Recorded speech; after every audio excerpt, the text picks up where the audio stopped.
بينهم موبقا ورأى المجرمون النار فظنوا أنهم مواقعوها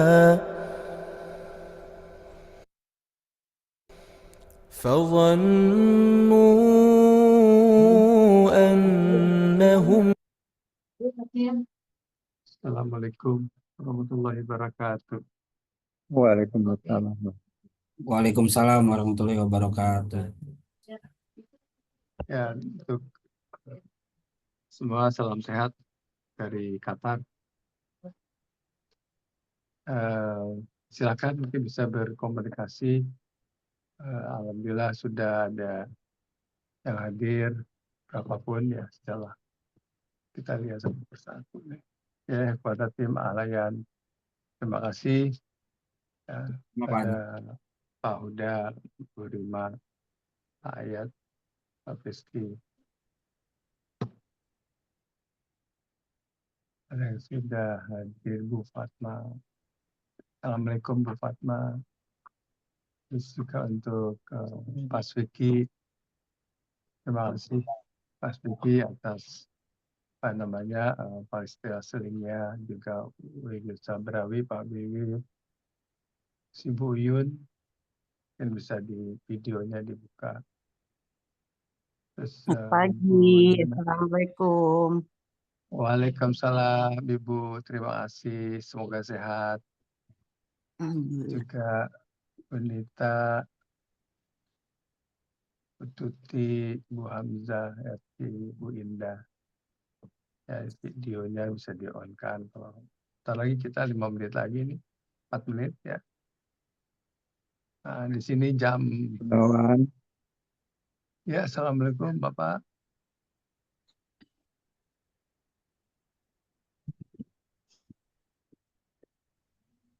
Assalamualaikum Bapak Ibu.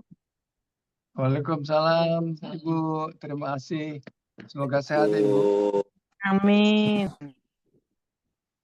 Ya. Pak Gunadi, Assalamualaikum Pak Gunadi.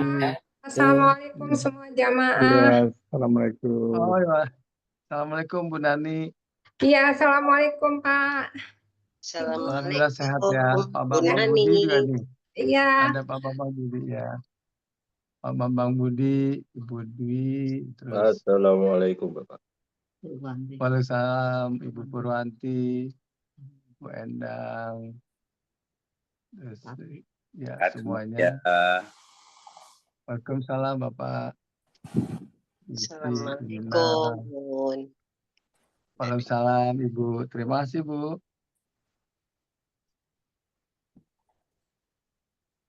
Saya masukkan recordernya udah masuk 5 menit. Ya. Bu Indri, terima kasih. Assalamualaikum Mbak Puji, Mas Uun. Terima kasih udah di-invite. Ida, apa kabar? Baik, baik. Alhamdulillah, senang ya tungguin ya. Lagi birthday dia. Oh, semoga sehat selalu, panjang umur yang sehat, manfaat, rezeki yang barokah, istri yang membahagiakan, anak-anak yang soleh-solehah semua. Amin ya rabbal alamin. Iya. Bu Evi juga terima kasih Bu. Iya, Bu Lina Arja Kusuma, terima kasih Ibu.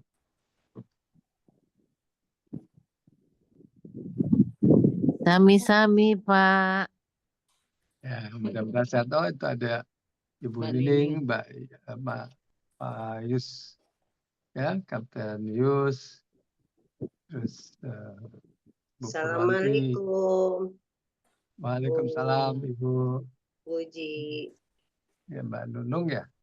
Oh, Mbak Nining. Mbak Nining. Oh, Mbak Nining ya.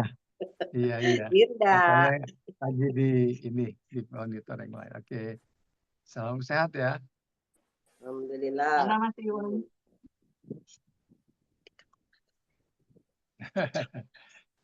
Ya, salam aja.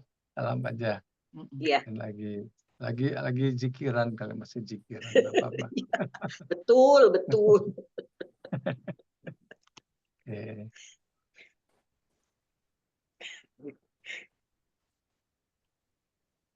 Coba melihat ini.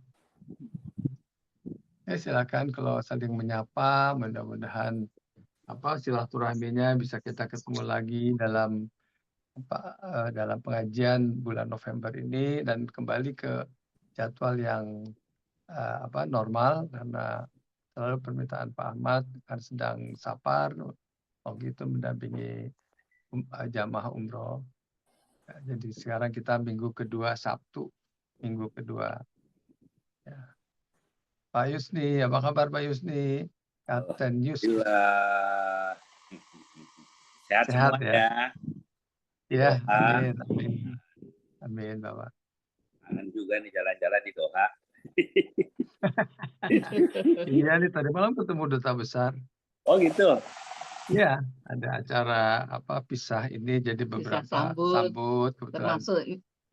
termasuk upacara pisahannya Putri. Iya, betul. Akan pindah ke Kuwait. Alhamdulillah, mohon izin Pak Haji Gunawan untuk Ustadz Ahmad Susilo sudah bergabung Pak Haji. Oh, baik, kalau gitu Pak. Ya, Assalamualaikum Pak Ustadz Ahmad Susilo. Belum ini ya. Waalaikumsalam warahmatullahi wabarakatuh. Bagaimana, sehat ya Bapak? Alhamdulillah, binikmatihi tatimmus salihah. Baik Pak Ahmad, ya kami dari Qatar Pak, yang berkunjung ke Alhamdulillah, subhanallah. Firda sama Putri. Mas Irda ya Pak Gunawan. Ya, Assalamualaikum Pak Ahmad.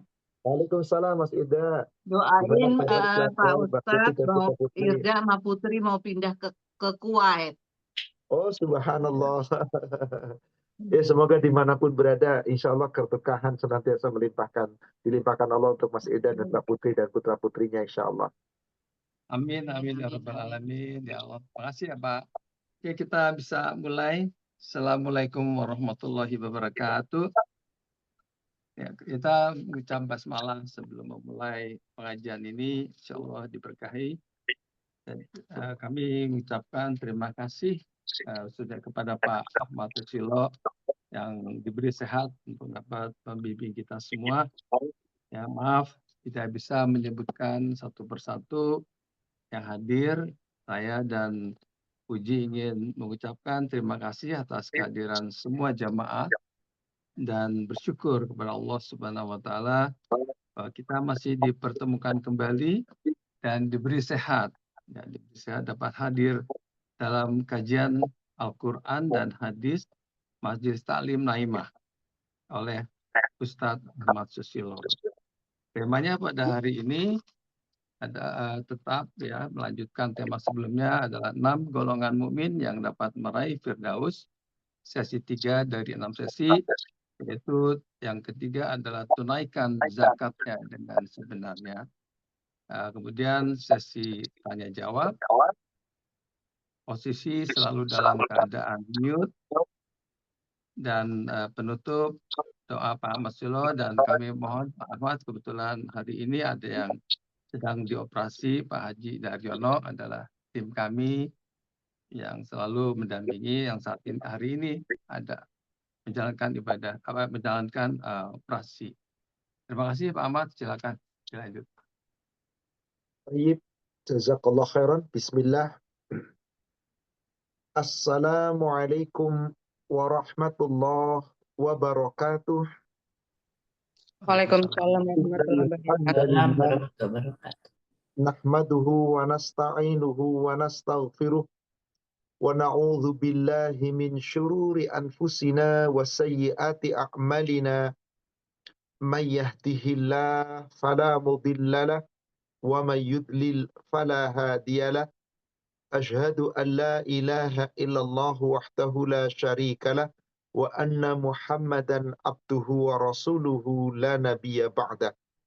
Allahumma salli wa sallim wa barik ala Muhammadin wa ala alihi wa ashabihi ajma'in wa man tabi'ahum bi ihsan ila yaumiddin, amma ba'd. Ya ayyuhalladzina amanu taqullaha haqqa tuqatih wa la tamutunna illa wa antum muslimun. Ya ayyuhalladzina amanu taqullaha wa qulu qawlan sadida yuslih lakum a'malakum wa yaghfir lakum dhunubakum wa man yuti'illaha wa rasulahu faqad faza fawzan 'azima. Ma'asyiral muslimin wal muslimat rahimani wa rahimakumullah. Bapak Ibu jamaah Majelis Taklim Naimah yang semoga dirahmati Allah. Alhamdulillah pada pagi hari ini kembali Allah Subhanahu wa taala mempertemukan kita di majelis yang mulia ini. Insyaallah kita masih melanjutkan kajian di Tadabbur Quran surah 23 dari ayat 1 sampai dengan ayat yang ke-11 dan kita menguraikan tentang golongan orang-orang yang akan masuk surga Firdaus. Dan kita sudah membahas dua, yaitu orang yang khusyuk dalam salatnya, orang yang menjaga dirinya dari perkataan dan perbuatan sia-sia. Hari ini kita bahas yang ketiga, yaitu orang yang menunaikan zakatnya. Orang yang menunaikan hak hartanya kepada yang berhak untuk menerimanya. Maka saudaraku seiman yang semoga dirahmati Allah, zakat salah satu rukun Islam yang Allah perintahkan setelah ditunaikannya salat. Tetapi kebanyakan umat Islam kadang-kadang tidak menunaikan zakat. Maka ada ancaman bagi orang-orang yang tidak menunaikan zakat. Maka ciri orang yang beriman, yang beruntung adalah di ayat yang keempat dari surat Al-Mu'minun. Setelah Allah katakan, Qad aflahal mu'minun, alladzina hum fi salatihim khashi'un, walladzina hum 'anil lagwi mu'ridun, walladzina hum lizzakati fa'ilun. Yaitu orang-orang yang menunaikan zakatnya. Insya Allah kita akan uraikan bagaimana cara kita menunaikan zakatnya. Dan apakah hanya zakat yang ditunaikan? Bagaimana resiko orang yang tidak menunaikan zakat, yang mengumpulkan hartanya tapi tidak dikeluarkan zakatnya? Kita akan mengkajinya pada kesempatan pagi hari ini, insya Allah.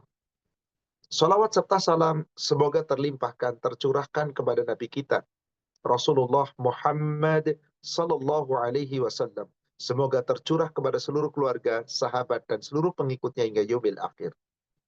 Saudaraku seiman, ada belasan ayat Al-Quran di dalam Al-Quran yang menggandeng perintah antara sholat dengan zakat. Bahkan kalau kita gabungkan dengan perintah-perintah sholat zakat, bukan hanya untuk umat Nabi Shallallahu Alaihi Wasallam saja, ada puluhan ayat Al-Quran. Karena ternyata perintah zakat, perintah sholat, perintah zakat bukan hanya untuk umatnya Nabi, tapi untuk seluruh umat-umat sejak Nabi-Nabi terdahulu. Terutama sejak Nabi Bani Israel. Keturunan daripada Yakub, anak daripada Ishak, cucu dari Nabi Allah Ibrahim alaihissalam. Mereka diperintahkan oleh Allah menunaikan sholat, menunaikan zakat. Hanya kaifiat bagaimana cara sholatnya nggak perlu kita tahu. Wallahu a'lam. Bagaimana cara menunaikan zakatnya? Apakah sama dengan kita? Wallahu a'lam. Kita umat Nabi Sallallahu Alaihi Wasallam. Ikuti tata cara menunaikan zakatnya Nabi, tata cara sholatnya Nabi. Adapun selain dari umat Nabi, wallahu a'lam.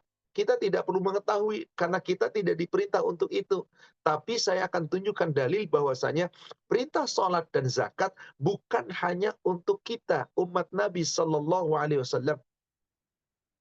Bahkan perintah sholat, perintah zakat, Allah perintahkan kepada Bani Israel. Sejak zaman dahulu ada perjanjian dengan Allah Subhanahu wa Ta'ala. Artinya apa di sini? Kita harus paham. Karena Allah telah perintahkan sholat dan zakat, itu bahkan digandeng ayatnya antara sholat dan zakat, berarti pentingnya kita menunaikan zakat. Karena ini sebuah perintah Allah yang tidak boleh diabaikan. Tidak boleh diabaikan. Siapa yang mengabaikan? Bahkan di zaman Nabi, Allah perintah melalui nabinya, melalui Rasul dan melalui para sahabatnya. Perangi orang-orang yang tidak mau menunaikan zakat. Perangi orang-orang yang tidak mau menunaikan zakat. Kalau mereka tidak menunaikan zakat, meskipun mereka sholat, meskipun mereka puasa, meskipun mereka haji, tapi nggak menunaikan zakat, perangi, kata Allah. Dan kita pelajari dulu bahwa ternyata perintah sholat, perintah zakat sudah Allah perintahkan bukan untuk umat Nabi Sallallahu Alaihi Wasallam zaman sekarang. Umat-umat Nabi terdahulu. Mari kita buka sebagai mukadimah. Beberapa ayat saya tunjukkan agar kita tidak bermain-main dengan zakat. Surat Al-Baqarah ayat 83. Al-Baqarah ayat 83. Allah Subhanahu wa taala berfirman, wa id a'udzu billahi minasyaitonir rajim. Wa id akhadna mitsaqa bani Israil. Dan ingatlah, kata Allah, ketika kami mengambil mitsak, perjanjian dengan Bani Israel, anak keturunannya Nabiullah Yakub alaihissalam, anak Nabi Ishak, cucunya Nabi Ibrahim. La ta'buduna illallah. Janganlah kamu menyembah, hai Bani Israel, kecuali Allah. Wabil walidaini ihsana, dan kepada kedua orang tua berbuat baiklah. Wadzil qurba wal yatama wal masakin, dan kepada kerabat dekat, kepada anak yatim, kepada orang miskin. Wa qulu linnasi husna, dan berkatalah kepada manusia dengan kata-kata yang baik. Wa aqimus shalah wa atuz zakah, digandeng, diperintah umat-umat Bani Israel. Sebetulnya orang yang mengaku Yahudi Nasrani wajib bayar zakat. Kalau mereka benar-benar mengakui kitabnya Taurat dan Injil sebagai kitab yang benar. Tapi tidak pernah ada mereka menunaikan itu. Karena mereka sudah menyimpang. Padahal pertama Allah katakan di sini perjanjiannya, tunaikan sholat, tunaikan zakat. Summa tawallaitum. Maka dikatakan, kemudian kalian berpaling. Illa qalila minkum. Kecuali sedikit dari kamu. Wa antum mu'ridun. Dan kamu senantiasa melampaui batas. Dari sini jelas bahwasanya kewajiban zakat bukan hanya dibebankan kepada umat Nabi. Bagaimana dengan Isa ibnu Maryam? Sama. Nabi Isa alaihissalam diperintahkan untuk menunaikan zakat. Padahal beliau adalah umat sebelum Nabi kita Muhammad sallallahu alaihi wasallam yang paling dekat. Nabi yang diutus oleh Allah kepada Bani Israel, kepada kaumnya, menunaikan zakat, menunaikan sholat. Surat Maryam, surat 19, ayat 30 dan ayat 31. Qala inni Abdullah. Nabi Isa berkata, aku ini hamba Allah. Aku ini bukan anak Tuhan. Ataniyal kitab wa ja'alani nabiyya. Telah diberikan kitab kepadaku. Allah memberikan kepadaku itu kitab Injil. Dan Allah jadikan aku seorang nabi. Aku bukan anak Tuhan. Lalu, apa perintah Allah kepada Nabi Isa di ayat ke-31-nya? Wa ja'alani mubarakan ainama kuntu. Dan Allah menjadikan aku sebagai orang yang diberkahi di mana saja aku berada. Wa awsani, dan Allah telah memerintahkan kepadaku bisalah waz zakah ma dumtu hayya. Aku diperintah salat, aku diperintah zakat selama hidupku. Selama hidupku. Nabi Isa ngomong begini, Pak. Wajib zakat. Jadi hanya orang-orang Nasrani yang mengakui Nabi Muhammad, memeluk Islam, mengucapkan syahadat, pasti menunaikan zakat. Tapi Nasrani yang nggak pernah percaya dengan Nabi Muhammad, nggak bakal zakat.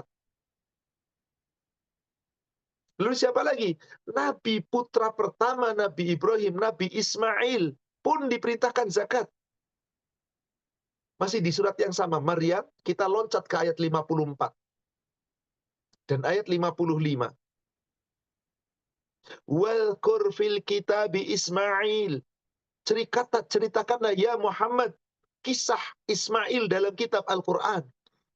Innahu kana sadiqal wa'di wa kana rasulan nabiyya. Sesungguhnya Ismail itu benar-benar seorang yang janjinya selalu benar dan dia seorang rasul dan nabi. Ismail seorang rasul dan seorang nabi.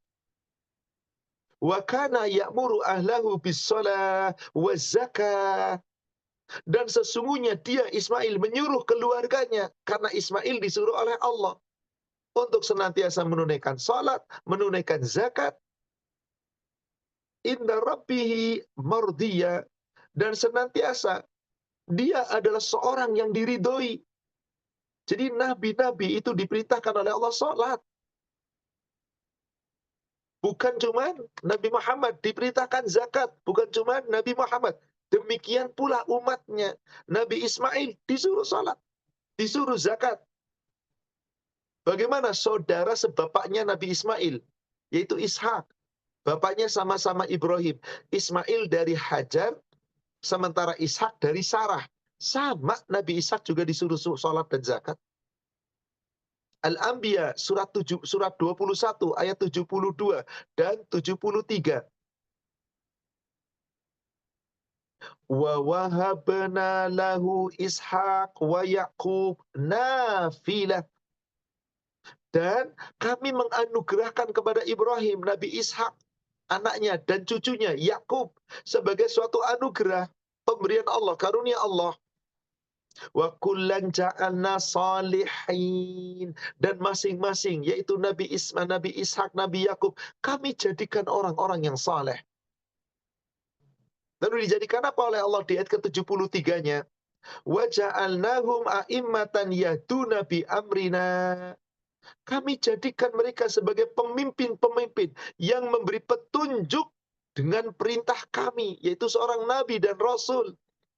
Wa auhayna ilaihim, dan kami telah memberikan wahyu kepada mereka, fi'lal khairati wa iqamis shalah wa ita'az zakah, di mana Allah telah mewahyukan kepadanya agar mereka selalu berbuat baik dan tetap mendirikan salat dan menunaikan zakat. Wa kanu lana abidin, dan sungguh Ishak dan Yakub mereka itu adalah seorang hamba di sisi kami. Hamba, hanya nabi. Jadi di sini jelas saudaraku sekalian yang semoga dirahmati Allah. Perintah salat, perintah zakat itu siapapun, termasuk kita umat Nabi Muhammad, yang punya kedudukan, yang nggak punya kedudukan, yang jadi pejabat, yang cuman rakyat, yang gubernur, yang presiden, yang raja, zakat semuanya. Maka orang-orang zaman dahulu dari kalangan para nabi sampai umat Nabi Muhammad yang iman kepada Allah, jika mereka memiliki kedudukan di bumi, mereka hebat, mereka terhormat, tidak menunaikan zakat, tetap menunaikan zakat. Itulah orang-orang yang nanti akan kepada Allah urusannya kembali. Jadi zakat itu diperintahkan terutama kepada orang-orang yang kaya, yang punya kedudukan, yang punya kekayaan. Siapapun yang memiliki kekayaan, meskipun nggak punya kedudukan, yang dilihat posisi hartanya. Wajib. Surat Al-Hajj, surat 22 ayat 41. Surat Al-Hajj, surat 22 ayat 41. Alladzina immakkannahum fil ardi wa aqamus shalah wa atuz zakah. Yaitu orang-orang, jika kami berikan kedudukan di muka bumi, punya kedudukan, punya harta, punya pangkat, punya jabatan, nggak sombong. Dia tetap aqamus shalah, menegakkan salat, wa atuz zakah, menunaikan zakat, wa amru bil ma'ruf wa nahau 'anil munkar, selalu memerintahkan berbuat kebaikan, mencegah kemungkaran-kemungkaran. Walillahi aqibatul umur, dan kepada Allah semua urusan akan dikembalikan. Jelas di sini setiap kita diperintahkan sama. Selama kita orang beriman, wajib mentaati Allah dan mentaati Rasul, agar kita mendapatkan rahmat Allah. Jangan pernah kita tinggalkan zakat.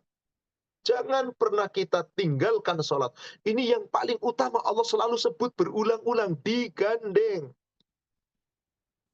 Perintah Allah di surat An-Nur, surat 24, ayat ke-56. Surat 24 An-Nur ayat 56. Wa aqimus salat, dan dirikanlah salat. Wa atuz zakat, tunaikanlah zakat. wa ta'ati'ur rasul la'allakum turhamun. Dan hendaklah engkau selalu mentaati Rasul agar kamu dapat rahmat. Agar kamu dapat rahmat. Maka saudaraku sekalian, orang-orang yang beriman yang tidak mau menunaikan zakat akan diperangi. Orang beriman tidak menunaikan salat akan diperangi. Ini perintah Allah melalui Rasulullah Sallallahu Alaihi Wasallam. Saking pentingnya zakat selalu digandeng dengan salat. Aqimis shalah, atuz zakah. Aqimis shalah, atuz zakah. Belasan ayat Al-Quran. Puluhan ayat Al-Quran jika digabung dengan perintah kepada seluruh umat-umat sebelum Nabi Muhammad Sallallahu Alaihi Wasallam. Betapa penting. Maka ciri orang yang beriman, tadi kita sebutkan di awal di surat 23 ayat yang keempat. Walladzina hum lizzakati fa'ilun. Gimana mereka enggak menunaikan zakat? Coba kita lihat dari Abdullah bin Umar. Hadis sahih riwayat Imam Muslim. Hadis sahih riwayat Imam Muslim, hadis nomor 20. An Abdullah bin Umar qala, dari Abdullah bin Umar, semoga Allah meridhoinya, dia berkata, qala Rasulullah sallallahu alaihi wasallam, telah bersabda Rasulullah sallallahu alaihi wasallam, umirtu, aku diperintah, an uqatilan nas, untuk memerangi manusia. Perangi manusia. Diperangi manusia. Hatta yashhadu an la ilaha illallah. Sampai mereka mau mengucapkan kalimat syahadat. Asyhadu an la ilaha illallah. Wa anna Muhammadar Rasulullah.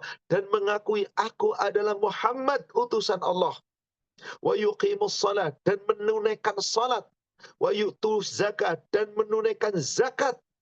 Cuma dua disebut. Salat, zakat. Karena kalau urusan haji, urusan pribadi. Puasa, urusan pribadi. Tapi salat, ini urusan hamba dengan Allah. Ini zakat, urusan hamba dengan Allah. Dan hamba dengan sesama hamba. Haknya hamba yang lain nggak boleh diabaikan. Dua, diperintah untuk salat, diperintah untuk zakat. Kalau tidak menunaikan itu, perangi. Maka bagaimana kalau dia sudah Islam, lalu sudah salat, sudah zakat? Maka fa'idha fa'alu asamu minni dima'ahum. Kalau mereka sudah syahadat, kemudian sudah salat, kemudian sudah zakat, maka harta mereka, darah mereka terjaga, terpelihara. Gak boleh diganggu-gugat. Orang muslim gak boleh merusak hartanya orang yang sudah zakat. Gak boleh merusak hartanya, jiwa raganya, darahnya orang yang sudah salat. Illa bi'akhtiha, kecuali dengan cara yang hak, ada aturannya. Wa hisabuhum 'ala Allah, sedangkan perhitungannya terserah Allah. Subhanallah. Saudaraku sekalian yang semoga dirahmati Allah. Dari ayat-ayat tadi jelas bahwasanya perintah salat bukan hanya untuk kita. Perintah salat Allah sudah tetapkan untuk seluruh umat nabi-nabi terdahulu. Demikian pula untuk kita. Allah langsung dalam ayat-ayat Al-Quran menggandeng salat dan zakat. Salat dan zakat. Di surat Al-Baqarah, perintah ini yang diulang ada beberapa ayat. Contoh pertama, Al-Baqarah ayat 43. Surat Al-Baqarah surat 2 ayat 43. Bunyinya wa aqimus shalah wa atuz zakah warka'u ma'ar raqi'in. Tunaikanlah salat, tunaikanlah zakat, rukuklah bersama orang-orang rukuk. Ini perintah kepada kita umat Islam. Umat Nabi sallallahu alaihi wasallam. Di surat yang sama Al-Baqarah diulang lagi di ayat 110. Tadi ayat 43, sekarang di ayat ke-110. Wa aqimus shalah wa atuz zakah. Sama perintahnya. Tegakkan salat, tunaikan zakat. Tunaikan zakat. Wa ma tuqaddimu li anfusikum min khairin tajiduhu 'indallah. Apa saja perbuatan-perbuatan kebaikan yang kamu kerjakan, maka kamu mendapatkan nanti ada pahala di sisi Allah. Innallaha bima ta'maluna basir. Allah tahu apa yang kamu kerjakan. Jelas di sini perintah digandeng aqimis shalah wa atuz zakat. Dan salah satu sempurnanya iman adalah dengan menunaikan salat, menegakkan salat, menunaikan zakat. nggak sempurna iman Anda, nggak memperoleh mabrur kebaikan kalau Anda tidak sholat dan Anda tidak zakat. Meskipun Anda baik sesama manusia, meskipun Anda mengaku rukun iman dengan sempurna. Karena banyak umat Islam ngomong begini, kenapa Anda nggak sholat? Ya, yang penting saya orangnya baik. Percuma kalau Anda nggak baik tapi nggak sholat. Kenapa Anda nggak zakat? Yang penting saya sholat, saya baik sama orang. Percuma kalau Anda nggak zakat, diperangi. Maka lebih komplit di Al-Baqarah 177, itu Allah firmankan tentang makna al-birra, kebaikan atau mabrur. Kata Allah, surat Al-Baqarah 177, Laisal birra an tuwallu wujuhakum qibala al-masyriq wal maghrib. Bukanlah disebut suatu kebaikan kamu hanya menghadapkan wajahmu menghadap timur dan barat. Kamu hanya sholat, ibadah di depan Ka'bah. Bukan kebaikan. Kamu tawaf senantiasa ngelilingi Ka'bah. Bukan itu kebaikan. Umroh bolak-balik tiap tahun. Bukan itu kebaikan. Walakinnal birra man amana billahi wal yaumil akhir wal malaikati wal kitabi wan nabiyyin. Iman, orang yang benar-benar mabrur adalah orang yang beriman kepada Allah dengan rukun iman yang sempurna. Wa atal mala ala hubbi, dan memberikan harta yang dicintainya. Kepada siapa? Zawil qurba, kepada kerabat dekat, wal yatama, kepada anak yatim, wal masakin, kepada orang miskin, wabnas sabil, kepada orang yang dalam perjalanan, wasi'alin, kepada orang yang minta bantuan, wa fir riqab, dan untuk memerdekakan budak. Setelah itu digandeng, wa aqamas shalah wa ataz zakah, yang mau mendirikan salat dan menunaikan zakat. Salat, zakat digandeng kembali, saudara sekalian. Digandeng kembali, dan ini penting. Anda tidak sempurna iman Anda kalau tidak sholat. Anda tidak sempurna iman Anda kalau tidak sholat, kalau tidak zakat. Kenapa? Orang yang beriman dan beramal sholat itu gandengannya harus sholat dan zakat. Sholat, zakat, sekali lagi digandeng. Masih di Al-Baqarah 277-nya. Al-Baqarah 277-nya. Innalladzina amanu wa amilus solihat wa aqamus sholah wa atuz zakah. Sesungguhnya orang yang beriman dan beramal soleh, menunaikan sholat, menegakkan sholat, menunaikan zakat. Lahum ajruhum 'inda rabbihim. Maka bagi mereka Allah berikan jaminan pahala yang melimpah ruah dari mereka, dari Allah Rabb mereka. Wala khaufun 'alaihim wala hum yahzanun. Mereka tidak akan ada rasa takut, mereka tidak akan sedih karena mereka dapat jaminan surga. Bahkan surganya Firdaus, surga yang tertinggi. Salat, zakat, kembali saudara sekalian, digandeng. Apa maknanya dari keterangan-keterangan ini? Bahwasanya zakat itu Allah gandengkan dengan salat. Maknanya kesempurnaan Islam itu dengan sholat dan zakat. Maka beruntungnya orang beriman, sholatnya khusyuk, zakat ditunaikan. Kalau tidak menunaikan zakat, enggak. Maka orang yang ingin ditolong oleh Allah harus beriman. Dan kalau pengen beriman, ya benar, harus sholat, harus zakat. Al-Ma'idah, surat 5, ayat ke-55. Surat 5, Al-Ma'idah, ayat 55. Innama waliyukumullahu wa rasuluh. Hai orang-orang yang beriman, sesungguhnya pelindung-pelindungmu itu hanyalah Allah dan Rasulnya. Walladzina amanu, dan orang-orang yang beriman, yang benar-benar beriman. Siapa orang yang benar-benar beriman? Alladzina yuqimunas shalah, yang tetap menunaikan salat, menegakkan salat, wa yu'tunaz zakah, dan orang yang tetap menunaikan zakat, wa hum raqi'un, dan orang yang selalu tunduk kepada Allah. Tunduk kepada Allah. Jadi di sini jelas sekali bahwasanya jika kita ingin betul-betul menjadi hamba Allah yang benar-benar kokoh, mari. Karena orang yang takut kepada Allah nggak mungkin melalaikan sholat, nggak mungkin melalaikan zakat.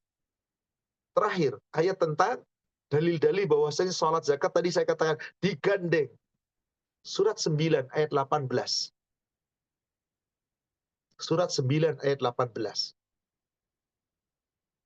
Allah Subhanahu wa taala berfirman, "Innama ya'muru masajidallah man amana billah wal yaumil akhir."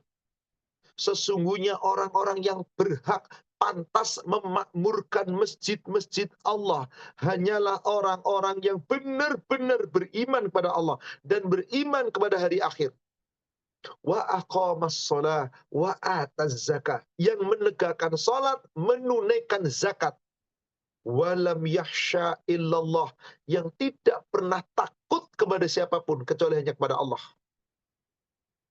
Fa'asa ulaika ayyakunu minal muhtadin. Mereka itulah orang-orang yang diharapkan oleh Allah mendapatkan petunjuk dari Allah Subhanahu wa taala. Ustaz, bagaimana zaman dulu saya nggak tahu dalilnya Ustaz. Saya zakatnya tertinggal Ustaz, nggak menunaikan Ustaz. Bagaimana caranya? Allah tidak menuntut yang telah lalu selama sekarang segera bertobat. Dan kalau Anda sekarang sudah bertobat, yang dulu tidak menunaikan zakat, segera tunaikan zakat.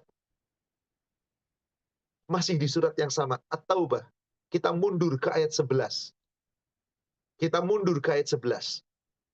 Jika ada orang dari dulu merasa salah karena nggak berdosa, karena meninggalkan sholat misalkan, bahkan zakat pun tidak ditunaikan. Stop, masa lalu tutup, mari bertobat. Dan setelah tobat, tunaikan sholat, tegakkan dan tunaikan zakat. Maka Allah katakan, fa'in tabu, jika mereka mau bertobat, betul-betul bertobat, wa aqamus shalah, setelah tobat itu tegakkan sholat. Wa atu zakat, tunaikan zakat, digandeng lagi sholat zakat. Subhanallah.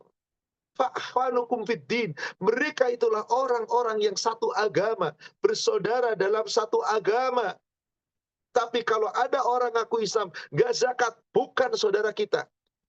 Orang satu agama, gak sholat, bukan saudara kita. Saudara kita adalah yang satu agama yang benar-benar bersaudara, yang sholat dan tunaikan zakat. Dan jika telah terjadi di masa lalu, Anda ninggalkan itu, bertobatlah.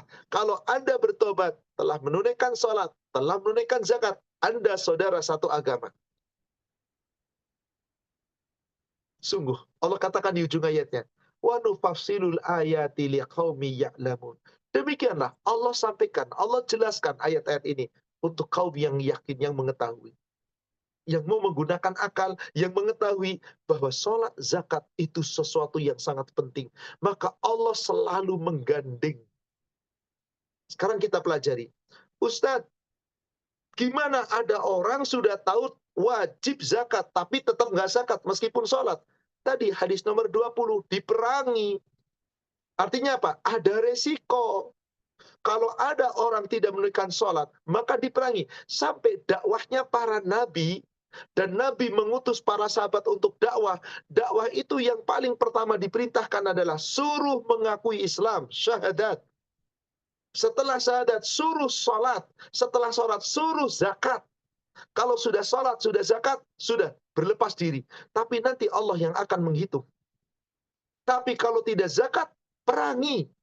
Betapa penting. Karena zakat itu adalah hak fakir miskin yang tidak boleh diabaikan. Sekali lagi, kata betapa banyak umat Islam belum menunaikan zakat, atau tidak tepat menunaikan zakat, atau sudah zakat tapi nggak infak, nggak sedekah, atau dia infak sedekah tapi nggak mau zakat. Padahal ini semuanya adalah menjadi satu kesatuan yang nggak terpisahkan.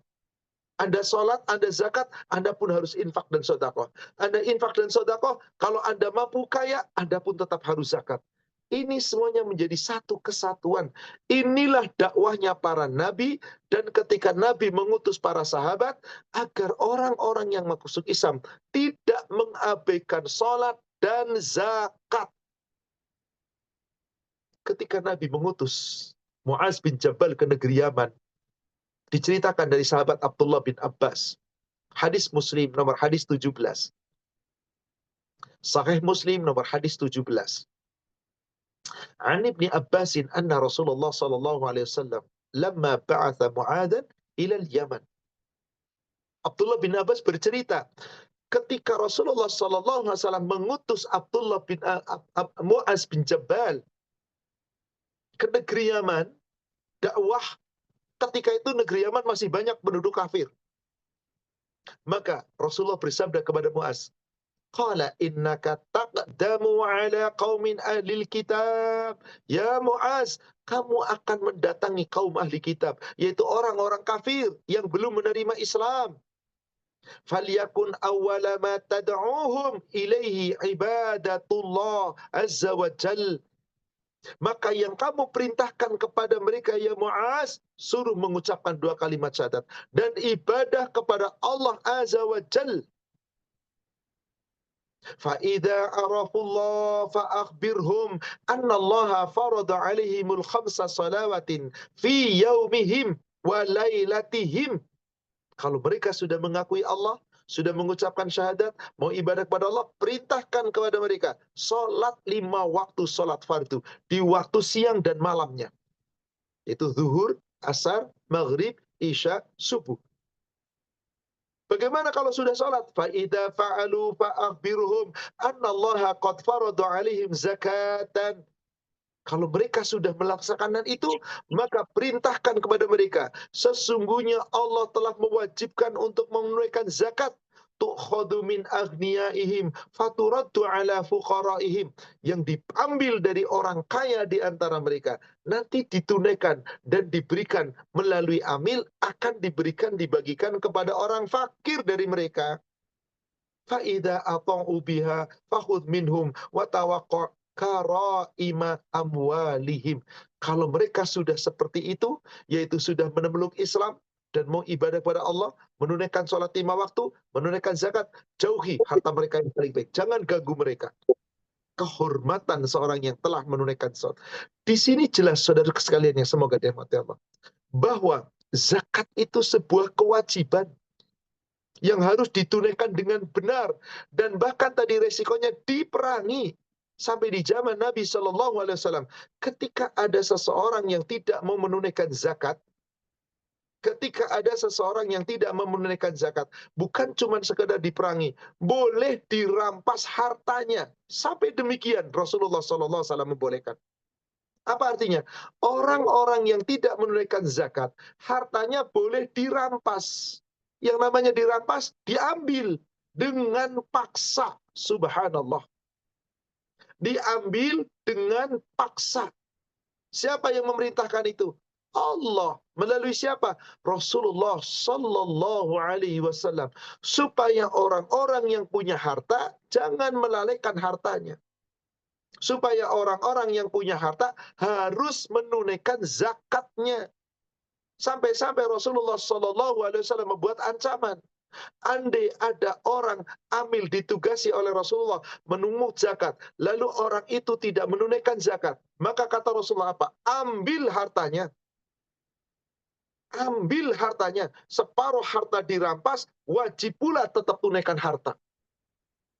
Bisa dilihat hadisnya di kitab Bulughul Maram, di hadis nomor 627. Dari Bas bin Hakim, agak panjang hadisnya, tapi nanti di bagian ujung. Di bagian ujung ada hadis begini.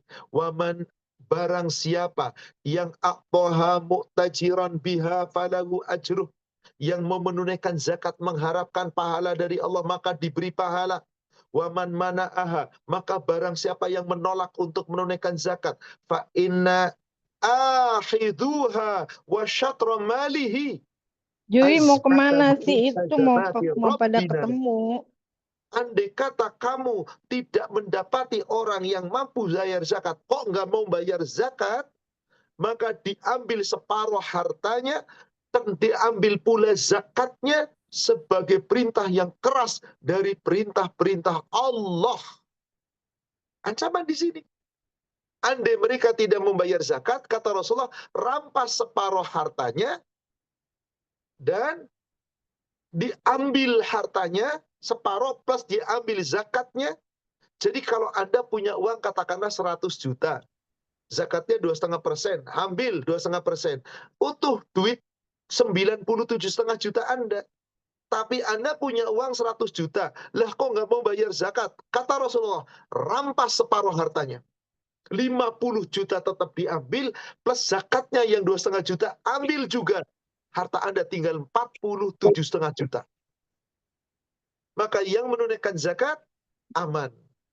Hartanya bersih. Yang nggak menunaikan zakat, awas. Kalau toh di sini tidak rampas-merampas. Karena zaman sekarang nggak ada amil yang memungut zakat. Kita kesadaran sendiri. Maka apa fungsi zakat? Kalau ada orang kok tidak menunaikan zakat, kata Allah, hartanya kotor, jiwanya kotor. Lihat Al-Baqarah 103. At-Taubah maksud saya, surat 9, 103. Khudh, ambillah, min amwalihim sadaqah. Dari harta-harta mereka, zakatnya. Tutahhiruhum wa tuzakkihim biha. Zakat itu membersihkan harta mereka dan menyucikan jiwa mereka. Wassalli alaihim. Dan hai amil, apabila kamu telah menerima zakat mereka dan kamu ambil untuk dibagikan kepada orang yang berhak, doakan mereka. Doamu inna salataka sakanul lahum. Doamu menjadi penentram jiwa mereka yang telah menunaikan zakat. Wallahu sami'un alim. Allah Maha mendengar, Allah Maha mengetahui. Gimana ada orang-orang wajib zakat nggak mau bayar zakat? Na'udzubillah. Na'udzubillah. Di surat yang sama, ayat ke-35, sebelum kita membaca ayat ke-35, ujung ayat 34, coba baca di situ. Ada kalimat penutup ayatnya, ayat 34. Fabashirhum bi'adzabin alim. Sampaikan kabar gembira kepada mereka. Mereka mendapatkan azab yang pedih. Siapa yang dapat azab yang pedih? Ayat ke-35-nya. Orang yang di dunia punya harta, harusnya bayar zakat, nggak dibayar zakatnya. Maka yang pertama akan diazabkan kepada mereka adalah harta yang ada di dunia yang dia tidak keluarkan zakatnya, yang disimpan untuk dirinya sendiri, dibakar dengan panasnya api neraka, dibentuk menjadi semacam sebuah setrika yang sangat besar, disetrikakan di dahinya, di lambungnya, di punggungnya. Orang-orang yang di dunia pelit, bakhil, nggak bayar zakat. Maka di ayat ke-35 di surat At-Taubah dikatakan, yauma yuhma 'alaiha fi nari jahannam. Pada hari ketika harta mereka, emas, perak, dan semua harta yang tidak dikeluarkan zakatnya, dikumpulkan kembali oleh Allah, dipanaskan di dalam neraka jahannam. Fatukwa biha jibahuhum wa junubuhum wa zuhuruhum. Disetrikakan di dahinya, disetrikakan di lambungnya, di punggungnya, disetrikakan, naudzubillah. Maka Allah mengatakan, hadza ma kanastum li anfusikum. Inilah hartamu yang di dunia kamu kamu hanya simpan untuk dirimu sendiri. Fadzuku ma kuntum taknizun. Rasakan akibat harta yang kamu simpan, yang kamu tidak bagikan. Allahu Akbar. Saudara sekalian, Allahu Akbar. Jelas sekali, ini sebuah ancaman. Yang jelas-jelas ancaman itu langsung dari Allah. Di mana nanti saudara sekalian, orang-orang yang nggak bayar zakat. Ustadz, kalau emas dan perak, gimana yang nggak bayar zakat dari pertanian, nggak bayar zakat dari perdagangan? Semua harta itu, kata Allah, melalui nabinya, akan Allah rubah menjadi ular yang sangat besar. Dan akan terus mengejar-ngejar sebelum itu selesai hisabnya. Belum sampai di nerakanya, tersiksa. Anda bisa bayangkan dikejar ular besar. Ada ular kobra, Anda lari terbirit-birit, kecil. Paling segede lengan tangan Anda. Gimana ular besar yang bisa menelan Anda? Itu diceritakan oleh Nabi SAW. Hadis yang cukup panjang di nomor 941. Itu dari nomor hadis 940, 941, 942, 943. Itu semua cerita orang-orang yang di dunia nggak bayar zakat. Dari onta, dari kambing, dari sapi, nanti mereka akan menginjak-injak. Gimana kalau harta yang lain, yang bukan binatang, yang bukan emas, dibentuk oleh Allah nanti menjadi ular yang sangat besar. Ular itu akan mengejarnya, orang itu lari. Akhirnya dipatuknya, digigitnya, dimakannya, ditelannya. Kemudian dilepehnya lagi, dimuntahkannya lagi. Seterusnya dikejar lagi, ditelannya, dimuntahkannya lagi. Terus seperti itu. Dikatakan, inilah hartamu yang kamu bakhil. Itu disitakan di Sahih Muslim. Silakan nanti, karena cukup panjang, saya tidak ceritakan. Nanti silakan bisa buka sendiri. Dari hadis nomor 940, 941, 42, 43. Resiko orang-orang yang tidak mau bayar zakat, harta yang tidak dizakatkan, tidak kelak akan menyiksa pemiliknya. Di situ temanya seperti itu. Dari sini jelas, saudara sekalian yang semoga dirahmati Allah. Mari berhati-hatilah. Kenapa? Orang-orang yang menumpuk-numpuk kekayaan, ketika dia tidak menunaikan zakatnya, dia zalim. Ada hak-hak tertentu yang dia tidak bayarkan.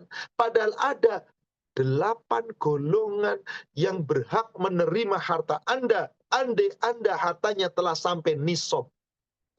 Andai Anda tidak tunaikan itu, Anda mendolimi 8 golongan yang telah Allah tetapkan menjadi penerima zakat. Di surat At-Taubah, surat 9, ayat yang ke-60. 8 golongan ini Anda nggak boleh khianati. Anda tidak menunaikan zakat, Anda telah mengambil hak 8 golongan. Anda tunaikan zakat, tadi kata Allah, harta Anda bersih, jiwa Anda suci, surga tempatnya. Lahum jannat tajri min tahtiha al-anhar. Bagi mereka Allah sediakan surga-surga. Bahkan surga Firdaus yang paling nikmat, yang mengalir sungai-sungai di bawahnya kekal. Kalau Anda tunaikan dengan benar, Anda beruntung. Jika tidak, Anda berhadapan dengan Allah. Maka Allah berfirman At-Taubah surat 9 ayat ke-60. Innamas shadaqatu lil fuqara. Sesungguhnya zakat-zakat itu diperuntukkan untuk orang-orang fakir. Wal masakin, orang-orang miskin. Wal amilina 'alaiha. Amil yang mengurusi zakat itu. Wal mu'allafati qulubuhum, orang yang sedang dibujuk hatinya untuk menerima Islam, atau orang-orang kafir yang baru memasuki Islam. Wa fir riqab, untuk memerdekakan budak-budak. Wal gharimin, untuk orang-orang yang menanggung hutang. Wa fi sabilillah, untuk orang-orang yang berjuang di jalan Allah. Wa benis sabil, dan orang-orang yang sedang dalam perjalanan. 8 golongan ini kalau Anda tidak bayar zakat, Anda telah mengambil hak 8 golongan. Anda seakan-akan mengambil hak mereka. Subhanallah. Resikonya tadi, hartanya dikumpulkan di padang mahsyar, berubah menjadi ular, kalau itu harta-harta yang lain. Kalau itu emas, perak, dan segala perhiasan harta benda yang Anda miliki, dikumpulkan oleh Allah, dipanaskan di neraka, kemudian disetrikakan kepada dahinya, lambungnya, punggungnya, sampai dikatakan, hadza ma kanastum li anfusikum. Maka kewajiban. Maka di ujung ayat surat 9 ayat 60, Allah katakan, faridhatam minallah. Menunaikan zakat yang ditunaikan kepada 8 golongan tadi, kewajiban fardu dari Allah. Wallahu alimun hakim. Dan sungguh Allah itu maha mengetahui. Allah itu maha bijaksana. Dari sini jelas sekali saudara sekalian. Jangan menganggap remeh. Jangan menganggap remeh. Kalau Anda tidak menunaikan zakat, kerugian yang akan Anda derita. Di dunia Anda nggak bayar zakat, boleh jadi aman. Di dunia Anda tidak membayar zakat, tidak menunaikan zakat, aman. Harta Anda bertambah, bertumpuk secara jumlah materi. Tapi tidak ada keberkahan. Karena harta Anda di sisi Allah kotor. Maka orang-orang yang nggak bayar zakat dikategorikan oleh Allah bakhil. Padahal orang-orang yang bakhil kelak di yaumil akhir, saat mau dihisab Bapak Ibu, ini baru nunggu di padang mahsyar nih. Padahal kondisi di padang mahsyar berat, tak tergambarkan. Dalam keadaan yang sangat sulit, tak terbayangkan. Apa yang terjadi saat itu? Subhanallah. Allah akan kumpulkan harta kekayaan yang dimiliki seorang hamba. Andai dia tidak menunaikan zakat, maka bakhil. Harta itu dikumpulkan sebelum dipanaskan di neraka, sebelum menjadi ular. Harta itu dikalungkan dulu di lehernya. Pada hari kiamat, kita berdiri tegak di hari kiamat sudah berat. Gimana kalau dikalungkan beban berat? Tambah berat. Subhanallah. Maka Allah berfirman di surat Al-Imran, surat 3, ayat ke-180. Apa kata Allah Subhanahu wa taala? وَلَا يَحْسَبَنَّ الَّذِينَ يَبْخَلُونَ بِمَا آتَاهُمُ اللَّهُ مِنْ فَضْلِهِ هُوَ خَيْرٌ لَهُمْ بَلْ هُوَ شَرٌّ لَهُمْ. Tolong saudara sekalian, catat ini. Hei orang-orang yang nggak menunaikan zakat, Anda bakhil di hadapan Allah. Maka jangan sekali-kali orang yang kikir, yang bakhil dari harta yang telah Allah berikan. Padahal telah sampai nisab, Anda harusnya bayar zakat. Tapi Anda nggak bayar zakat, padahal harta itu karunia Allah, lalu kamu sembunyikan, kamu simpan untuk dirimu. Maka jangan menganggap huwa khairul lahum, itu baik bagi mereka. Jangan anggap itu baik-baik kamu. Sampai Allah katakan, bal huwa syarrul lahum. Bahkan orang-orang yang nggak bayar zakat, meskipun hartanya itu makin banyak bertumpuk-tumpuk, harta itu buruk bagi mereka. Buruk bagi mereka. Lalu apa yang terjadi? Sayutawwaquna ma bakhilu bihi yaumal qiyamah. Kelak orang-orang yang memiliki harta tapi tidak dizakatkan, harta itu Allah kumpulkan nanti di hari kiamat. Tadi disiksakan, dibentuk setrika, dipanaskan dengan api neraka, berubah menjadi ular. Sebelum itu terjadi, dikumpulkan dulu, dikalungkan di lehernya. Sayutawwaquna ma bakhilu bihi yaumal qiyamah. Dikalungkan di lehernya harta-harta itu yang mereka bakhil, yang nggak keluarkan zakatnya. Sudah nggak zakat, nggak infak, nggak sedekah, hanya untuk berfoya-foya diri. Dikalungkan di lehernya pada hari kiamat. Kayak apa rasanya saudara sekalian? Berat. Na'udzubillah. Summa na'udzubillah. Allahu Akbar. Padahal di saat kita dibangkitkan di padang mahsyar, keadaannya sangat sulit. Maka kenapa kamu tidak menunaikan zakat? Kenapa tidak berinfak, bersedekah? Padahal harta itu warisan dari Allah. Maka di ujung ayatnya Allah katakan, walillahi mirathus samawati wal ard. Milik Allah, kepunyaan Allah, seluruh warisan yang kamu dapatkan dari langit dan bumi, yang kamu miliki triliunan dolar, apapun hanya 100 juta, sepanjang itu sudah sampai nisab, keluarkan zakat. Kalau nggak sampai nisab, sedekah, infak tetap kamu keluarkan. Kalau tidak, bakhil. Semua milik Allah. Yang kamu rasakan nikmat di muka bumi, yang Allah turunkan dari langit, yang Allah keluarkan dari bumi, yang kamu nikmati di muka bumi ini, dari Allah. Wallahu bima ta'maluna khabir. Sungguh, Allah itu mengetahui apa yang kamu perbuat. Bisa dibayangkan saudara sekalian, keadaan di padang mahsyar begitu berat, yang saat itu kita dalam keadaan lemah, yang tidak punya kekuatan apa-apa, dikalungkan. Allahu Akbar. Apa yang terjadi? Bagaimana kita? Padahal saat itu di surat 18 ayat 48 Allah Subhanahu wa taala berfirman, "Wa uridu 'ala rabbika saffa." Dan nanti seluruh manusia ketika dibangkitkan di padang mahsyar, dimintai pertanggungjawaban oleh Allah. Dibangkitkan di padang mahsyar menghadap Rabb-nya dalam keadaan berdiri berbaris-baris rapi. Laqad ji'tumuna kama khalaqnakum awwala marrah. Pada hari itu, hai manusia, kamu dikumpulkan di hadapan Allah nanti di padang mahsyar seperti pertama kali kamu diciptakan. Kayak bayi, ukuran tubuh kita dewasa, tapi kita lemah, telanjang, nggak beralas kaki, nggak berpakaian, belum dihitan. Lagi seperti itu keadaannya, nggak bayar zakat, nggak infak, bakhil, itu harta dikumpulkan, dikalungkan di leher. Padahal keadaan yang sangat berat. Apa sih yang dimaksud seperti yang pertama kali diciptakan? Di dalam hadis riwayat Imam Muslim, di nomor hadis 2439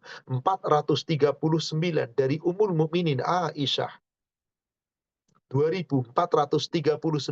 Ummul Mukminin Aisyah. Beliau sallallahu alaihi wasallam bersabda, khuffatun nas yaumal qiyamah, yuhsyarun nas yaumal qiyamah, khufatan, uratan, ghurlan. Nanti pada hari kiamat, manusia keadaannya dalam keadaan apa? Khufatan. Nggak pakai alas kaki, nyeker, nggak pakai sendal, nggak pakai sepatu. Padahal di padang mahsyar loh. Uratan, nggak berbusana, telanjang bulat. Aduh, Hurlan dalam keadaan belum. gimana? Saat itu Ummul Mukminin bertanya kepada Rasulullah, Ya Udah Rasulullah, keluar. Ya Rasulullah, an-nisa war-rijal jami'an.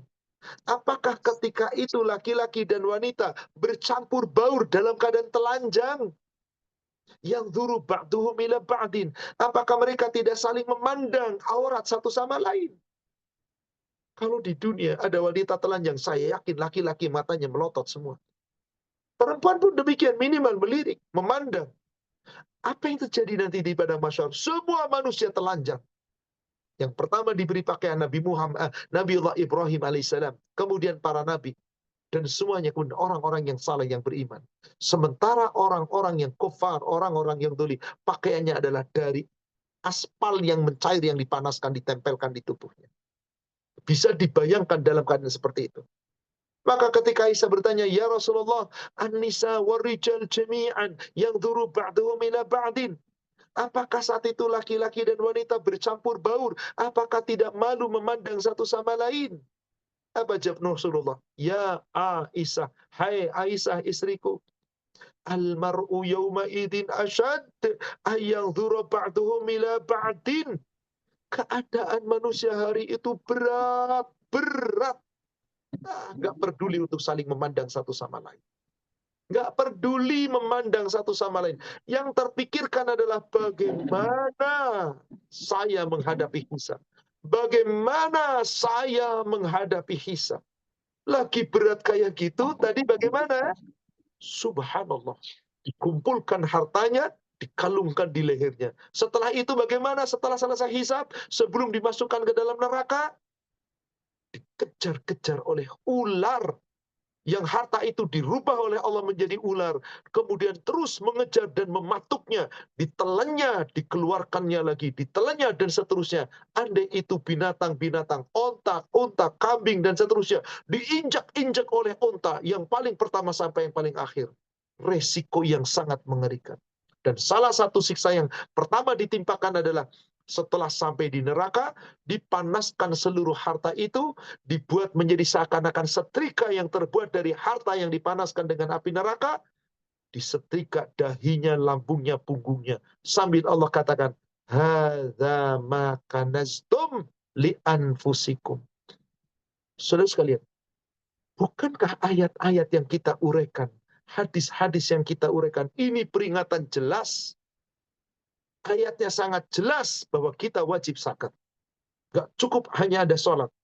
Betul, ciri pertama kemarin sudah kita uraikan. Khusyuk sholatnya, berarti dipelihara sholatnya. Tapi nggak cukup dengan itu. Zakat ini hak harta yang bukan milik kita. Di bagian kita ada haknya orang lain. Kalau Anda nggak tunaikan, zolim. Anda hebat kayak apa, sholatnya rajin kayak apa, umroh berulang tiap tahun, bahkan setahun 2 kali, 3 kali. Anda baik, Anda saumnya benar, haji sampai berkali-kali, nggak zakat, nggak berguna. Maka tadi di hadis nomor 20 sudah kita uraikan pertama di Sahih Muslim, ancaman orang yang nggak bayar zakat diperangi, hartanya dirampas, diambil zakatnya sebagai perintah yang keras atas perintah-perintah Allah yang nggak boleh diabaikan. Allahu Akbar. Saudara sekalian, mari kita merenung dengan ayat-ayat ini. Mari kita review diri kita. Sudahkah kita tunaikan zakat kita dengan benar? Sudahkah hak-hak zakat itu sudah kita tunaikan dengan benar? Karena zakat itu ibadah. Jangan asal zakat, ada aturannya. Dan kapan seseorang dikatakan kaya? apabila hartanya sudah sampai nisab, maka mereka wajib bayar zakat. Apabila hartanya nggak sampai nisab, nggak wajib bayar zakat. Tapi tetap wajib bayar infak, bayar sedekah. Meskipun Anda tidak zakat. Tapi kalau kaya, wajib zakat, wajib infak, wajib sedekah. Tadi sudah diuraikan Al-Baqarah 177. Setelah memberikan harta yang dicintainya, yaitu berinfak, bersedekah kepada kerabat dekat, kepada anak yatim, kepada orang miskin, terus diuraikan tadi. Tetap setelah itu, aqamus shalah wa atuz zakat. Karena banyak orang Islam hanya zakat, nggak infak, nggak sedekah. Banyak orang Islam banyak infak, banyak sedekah, tapi nggak zakat. Nggak benar. Ketiganya harus ditunaikan. Zakatnya, infaknya, sedekah. Di mana bedanya? Kalau Anda nggak termasuk orang kaya, Anda nggak wajib bayar zakat. Wajib infak, wajib sedekah. Tapi kalau Anda termasuk orang kaya, wajib zakat, wajib infak, wajib sedekah. Itulah bedanya. Zakat, infak, sedekah. Kalau kaya, tiga-tiganya wajib. Kalau nggak kaya, nggak wajib zakat. Tapi wajib infak, wajib sedekah. Kapan seorang muslim dikatakan kaya? Kapan seorang muslim dikatakan kaya? Kita lihat dalilnya. Bulughul Maram nomor hadis 628. Dari Ali bin Abi Thalib. Ini batasan seseorang dikatakan kaya. Kalau hartanya sudah mencakup ini, maka dia kaya, wajib bayar zakat. Qala Rasulullah sallallahu alaihi wasallam. Telah bersabda Rasulullah sallallahu alaihi wasallam, "Idza kanat laka mi'ata dirham." Apabila ada pada kamu uang setara dengan 200 dirham, wahala alaihal haul, dan 200 dirham yang telah Anda miliki sampai satu haul, 1 tahun. Fafiha khamsatu darahim, maka hartamu yang telah sampai 200 dirham itu wajib dikeluarkan zakatnya setelah lewat 1 tahun mengendap 5 dirham. Coba Bapak Ibu.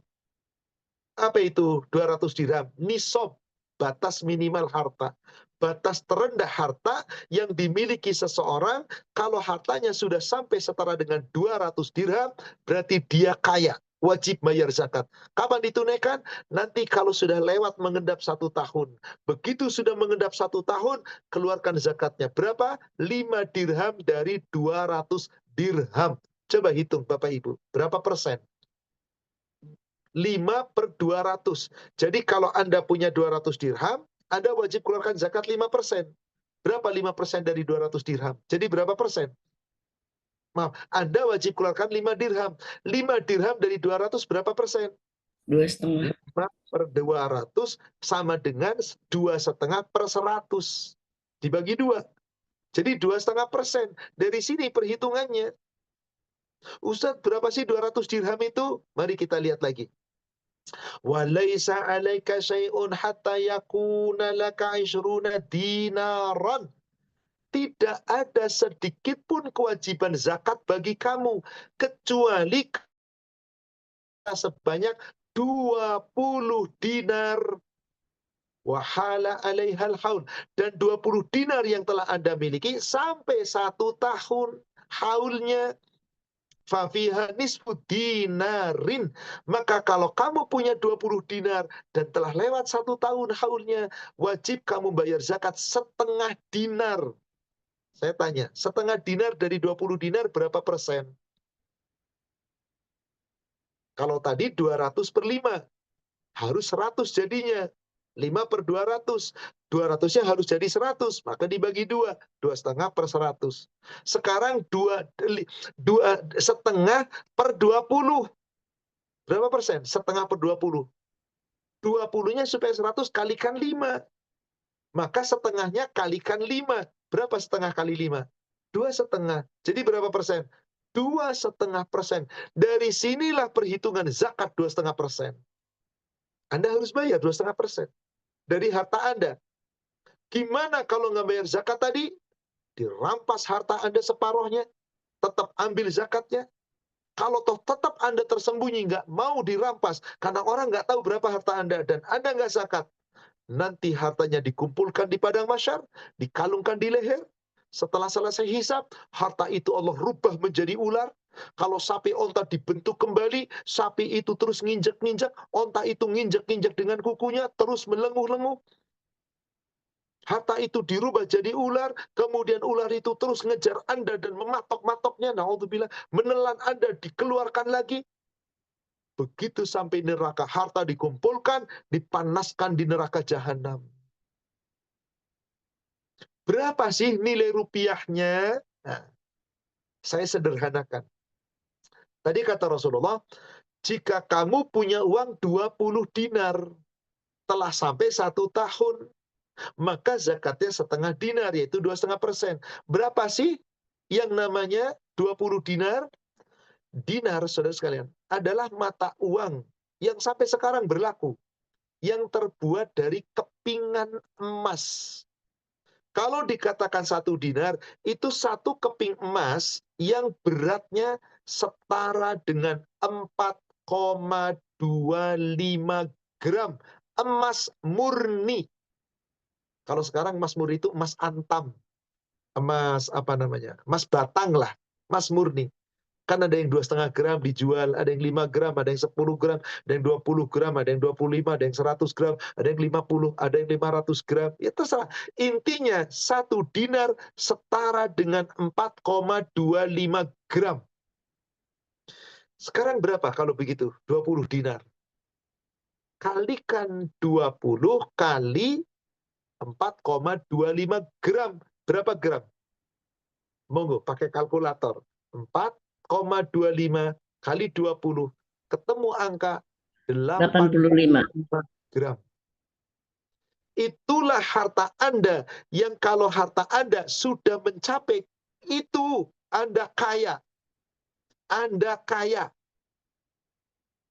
Anda kaya. Berarti berapa nilai rupiahnya? Berapa? Ibu-ibu yang tahu harga emas berapa, Bu? Sekarang berapa? Pasaran sekarang. 1,6 Pak, 1.600.000.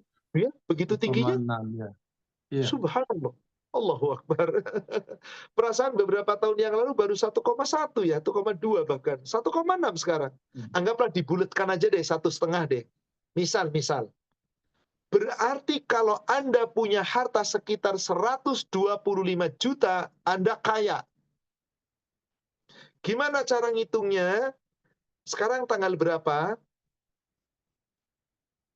Tanggal berapa? Tanggal 9. Tanggal berapa, Pak? November, Pak. 9 November. Perhitungan zakat jangan pakai kalender nasional. Kalau pakai kalender nasional nggak benar. Pakai kalender Hijriah. Berapa? Tanggal 7 Jumadil Awal sekarang ini. Jadi misal Pak, sekarang Bapak punya harta, sebut saja lah supaya gampang itu, 150 juta. Tadi minimalnya kan 20 dinar. 20 dinar setara 85 gram emas. Kalikan saja berapa? Ternyata harta Anda katakanlah sudah sampai 150 juta. Berarti sudah lebih daripada nisab. Karena nisab itu batas terkecil. Anda sekarang 125 juta. Anda sudah sampai nisab. 200 juta, ya lebih lagi. Intinya batas minimalnya itu yang 20 dinar. 85 gram emas. Maka hari ini tanggal 7 Jumadil Awal, Bapak Ibu punya harta 150 juta. Tolong tulis. Jangan Anda nggak tulis.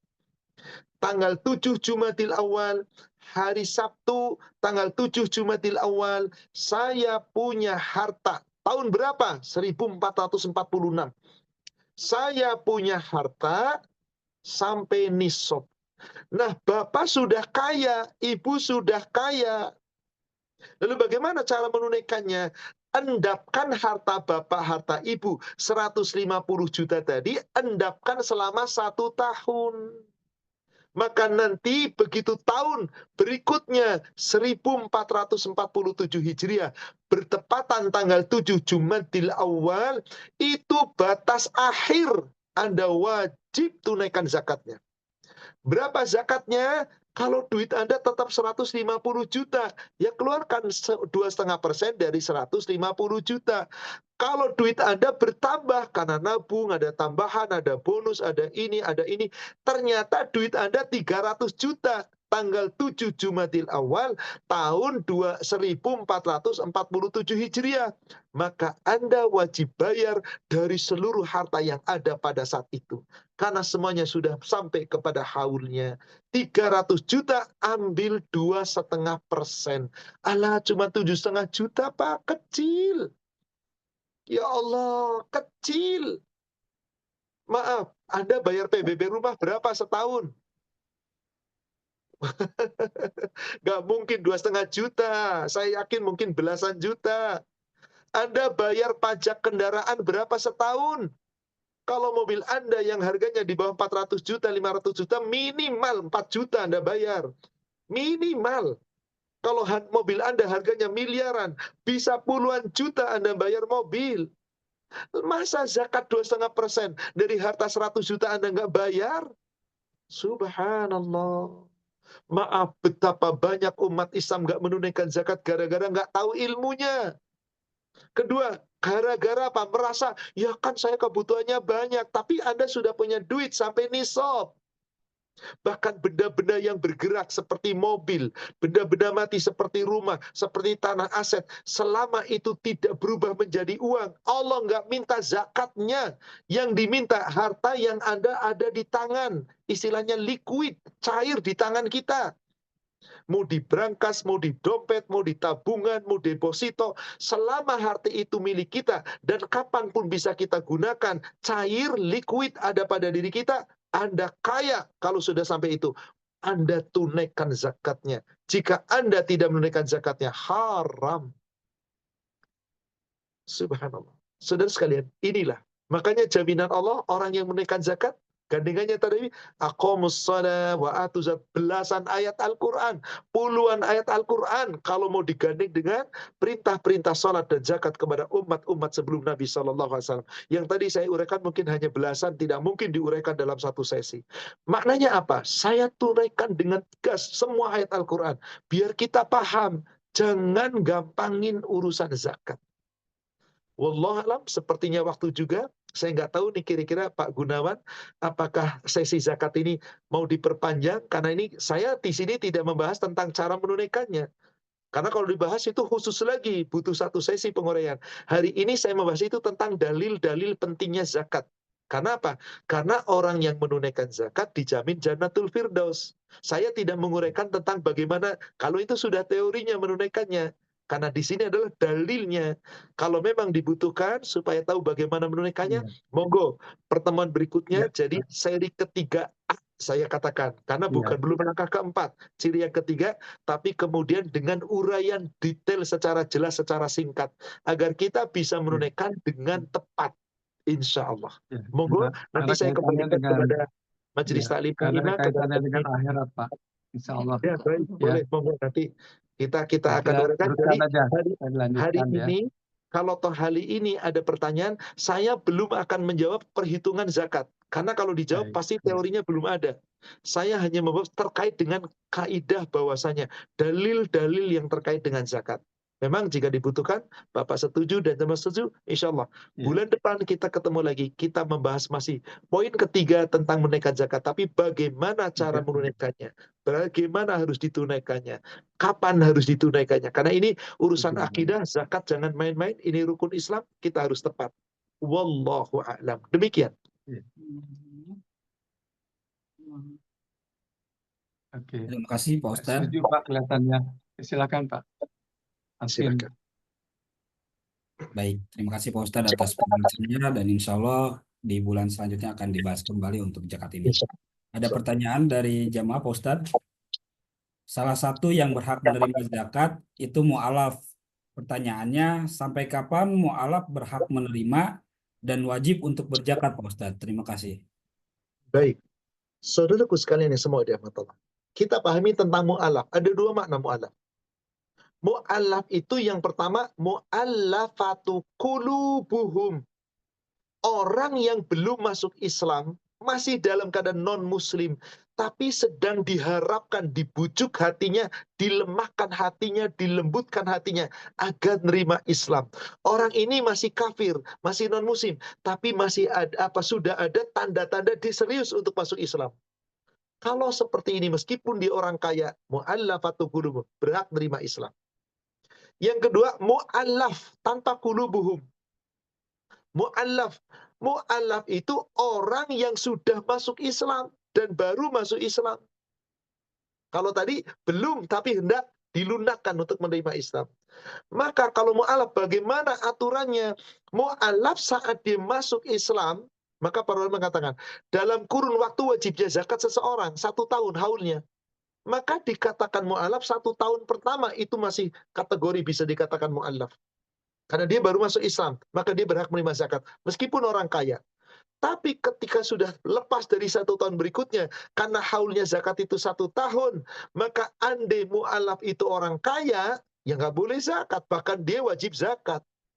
Jadi tidak bisa dikatakan bertahun-tahun, sebab ada orang ngomong, dia mu'alaf loh. Oh iya, tadinya kafir dia, tapi masuk Islam. Kapan? Ya waktu nikah. Sekarang, ya alhamdulillah pernikahannya udah usia 15 tahun, anaknya udah 3, ya bukan mu'alaf lagi namanya. Itu udah Islam.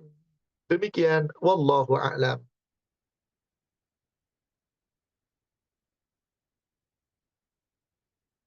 Baik, pertanyaan selanjutnya. Bolehkah zakat seorang ayah sambung untuk diberikan ke anak sambung untuk biaya kuliah, Pak Ustadz?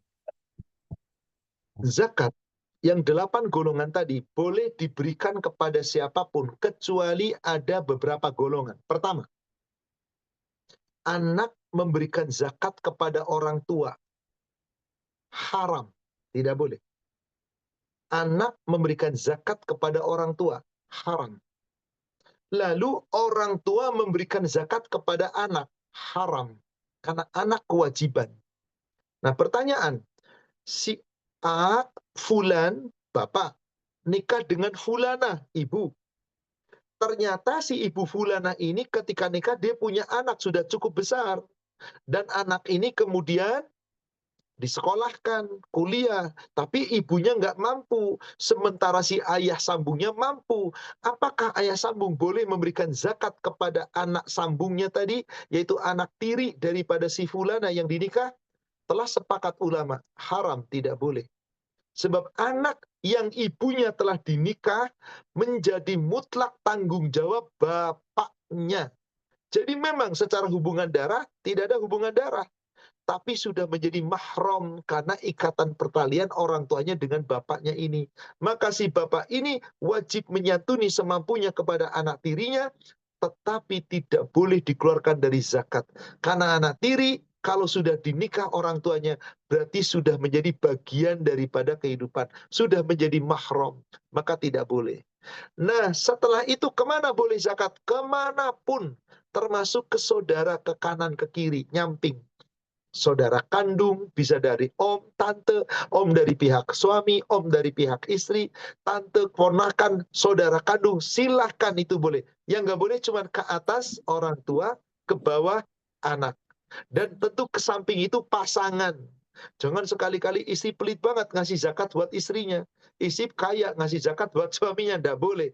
Suami istri saling memberi namanya bukan zakat, tapi sodaqah. Demikian, wallahu a'lam. Baik, terima kasih. Pertanyaan selanjutnya. Bagaimana dengan orang yang bekerja dan dipotong setiap bulan yang disebut sebagai zakat profesi? Dan siapa saja yang termasuk ke dalam golongan fisabilillah? Apakah guru ngaji dan guru sekolah termasuk fisabilillah? Terima kasih, Pak Ustadz. Saudara sekalian, kalau kita merujuk kepada dalil, yang namanya zakat itu tidak dibayarkan tiap bulan dipotong gaji, tidak demikian. Kalau merujuk kepada dalil loh, sekali lagi. Kenapa? Zakat itu kewajibannya nunggu 1 tahun. Kecuali nanti pada saat perhitungan ada penjelasan insya Allah. Nunggu 1 tahun. Kalau belum 1 tahun, maka nggak wajib zakat. Coba buka hadisnya. 629. Bulughul Maram. Walid Tirmidzi an Ibni Umar radhiyallahu anhuma. Dalam sebuah hadis riwayat Imam At-Tirmidzi dari Abdullah bin Umar, semoga Allah meridhoinya, Rasulullah SAW telah bersabda, Manistafada malan, siapa yang telah mendapatkan harta dan itu sudah sampai nisab, fala zakata alaihi, enggak wajib zakat meskipun sudah sampai nisab, hatta yahula haul, kecuali harta itu sudah mengendap sampai selama 1 tahun. Kalau sudah 1 tahun baru, kalau belum 1 tahun nggak wajib zakat. Tapi Ustadz boleh nggak kalau sebelum waktunya nanti? Saya akan uraikan detailnya insya Allah pada pertemuan yang akan datang. Jadi intinya, kalau belum sampai waktunya nggak ada kewajiban zakat. Jadi tidak benar dipotong perusahaan zakatnya. Kalau mau dipotong sedekah, infak. Terserah mau 1%, mau 2%, mau 2,5%. Dan lagi, ketika Anda dipotong perusahaan, Anda yakin perusahaan akan menunaikan zakat dengan benar. Kepada siapa ditunaikannya? Jangan pernah kita mau, hak kita kok. Nggak ada kewajiban kita harus rela dipotong 2,5%. Nggak ada. Nggak boleh. Termasuk apa? Anda punya tabungan, ada mudharabah, ada bagi hasil, dipotong zakatnya. Jangan mau, kita nggak pernah tahu benar apa enggak. Tunaikan sendiri yang paling benar. Atau titipkan ke lembaga-lembaga yang Anda yakini. Anda orang ini kompeten, benar-benar visible. Dan lembaga ini betul-betul menunaikan dengan benar. Jadi itu ya begitu. Pertanyaan kedua. Ustadz, yang dimaksud fisabilillah siapa? Apa makna fi sabilillah? Fi di dalam, sabil jalan, lillah untuk Allah. Jadi orang yang sedang berjuang di jalan Allah. Kalau di zaman Nabi, fi sabilillah itu orang yang perang. Betul-betul perang. Itulah orang yang fi sabilillah, menegakkan agama Allah. Maka untuk kendaraannya, untuk perbekalannya, untuk peralatannya, untuk baju perangnya, semua diambil dari zakat. Boleh ditunaikan. Nah, termasuk di antaranya orang-orang yang sedang dakwah keluar. Fisabilillah. Maka dibekali oleh Rasulullah dengan apa? Dengan uang dari Baitul Mal, dari zakat, ditunaikan. Karena dia berjuang di jalan Allah. Gimana guru ngaji, gimana guru-guru agama yang memang mereka dalam keadaan yang kekurangan. Meskipun orang lain menyangka orang itu nggak pernah minta-minta, nggak pernah bergantung. Tapi sesungguhnya kehidupannya pas-pasan. Berhak mereka mendapatkan itu. Guru ngaji kita, guru agama kita, dan seterusnya. Tapi guru ngajinya kaya, jangan. Jadi selama dia miskin dan berjuang di jalan Allah, boleh. Tetapi kalau dia kaya dalam arti kata, dia pun menunaikan zakat. Maka sebaiknya jangan dikasih dari zakat. Lebih baik diberikan dari mana? Infak atau sedekah supaya menjadi amal jariyah. Sepanjang dia berjuang, dia mendapat pahala. Orang yang berjuang itu kemudian menjalankan misi agama, orang-orang masuk Islam, maka pahala itu tetap mengalir kepada orang yang menginfakkan hartanya di jalan Allah. Jadi zakat itu lebih utama kepada orang-orang yang dalam keadaan fakir. Kecuali tadi, kalau berjuangnya fisabilillah perang, meskipun dia kaya, dia punya hak. Orang kaya, tapi nggak punya onta, boleh ngambil onta zakat. Orang kaya, tapi perbekalannya dititipkan untuk yang ditinggalkan. Sementara dia mau perang nggak punya perbekalan, boleh dikasih zakat dari perbekalan. Demikian, wallahu a'lam. Baik, terima kasih Pak Ustadz. Pertanyaan selanjutnya, terkait zakat, bagaimana perhitungan zakat atas harta tanah yang tidak menghasilkan Pak Ustadz? Terima kasih. Saya katakan tadi, selama benda-benda mati, Anda punya rumah sekarang dihuni. Anggap sajalah rumah Anda di Pondok Indah. Luas tanahnya 500 meter. Rumahnya 300 meter. Mungkin dijual harganya sampai 20 miliar laku. Tapi nggak di tangan. Ya nggak zakat. Rumah itu lagi dihuni kok. Jadi zakat itu tadi, duit yang berada di tangan kita. Istilahnya liquid. Saya bisa pakai kapanpun duit saya. Kalau rumah bukan berupa uang. Berupa nilai materi mati. Cuma di catatan aja. Rumah saya sekian. Kalau dijual harganya sekian. Jadi rumah yang Anda miliki yang tidak bisa mendapatkan harta saat itu nggak wajib zakat. Tanah yang Anda miliki yang itu aset dan Anda tidak bisa mendapatkan harta saat itu nggak zakat.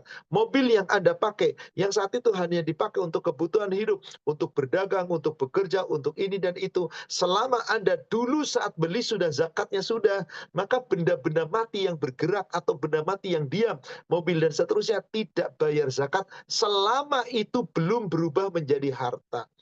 Tapi tanah Anda dijual, dapat uang 1 miliar. Total harta Anda berapa? Keluarkan zakatnya. Rumah Anda dijual 5 miliar. Anda beli lagi rumah yang agak kecilan 2 miliar. Sisa 3 miliar. Kumpulkan dengan hartanya. Keluarkan zakatnya. Anda jual mobil 200 juta. Kumpulkan dengan hartanya. Tunaikan zakatnya. Demikian cara menghitung zakat. Nanti insya Allah pada pertemuan berikutnya, cara praktisnya saya akan tunjukkan insya Allah. Saya akan ajarkan. Mudah-mudahan menjadi ilmu yang bermanfaat yang kita bisa amalkan dalam keseharian kita. Baik, terima kasih Pak Ustadz. Pertanyaan selanjutnya, setelah mendapat pencerahan tentang zakat pagi ini, saya merasa zakat mal yang selama ini saya keluarkan banyak yang diberikan kepada orang yang di luar 8 golongan yang disebut dalam Al-Quran. Apa yang harus saya lakukan Pak Ustadz? Terima kasih. Tadi sudah disebutkan Al-Baqarah surat At-Taubah ayat 11. Bertobat. Dan yakinilah bahwa saya tadi melakukan itu bukan karena saya enggak mau melakukan, saya karena ketidaktahuan. Saya tidak sadar, saya tidak tahu. Ya Allah, ampuni kesalahan dan dosaku. Ya Allah, ampuni aku. Ya Allah, ampuni aku. Semoga dengan bertobat, yang penting sekarang tunaikan dengan benar. Bagaimana menutupi masa lalu? Dengan taubatan nasuha, kemudian perbanyak infak dan sedekah, lalu mohon ampun kepada Allah. Mulai sekarang sudah tahu ilmunya, tunaikan dengan sebenar-benarnya. Insya Allah, dengan kita menunaikan dengan sebenar-benarnya, semoga Allah ampuni kesalahan dan dosa yang masa lalu. Kenapa? Sebanyak apapun dosa seorang hamba, jika dia mengakui akan dosanya dan memperbaiki diri, tidak mengulangi lagi, Allah memberikan jaminan, diampuni dosanya. Yakinlah, Allah Maha Pengampun, Allah Maha Penyayang. Demikian, wallahu a'lam. Baik, terima kasih.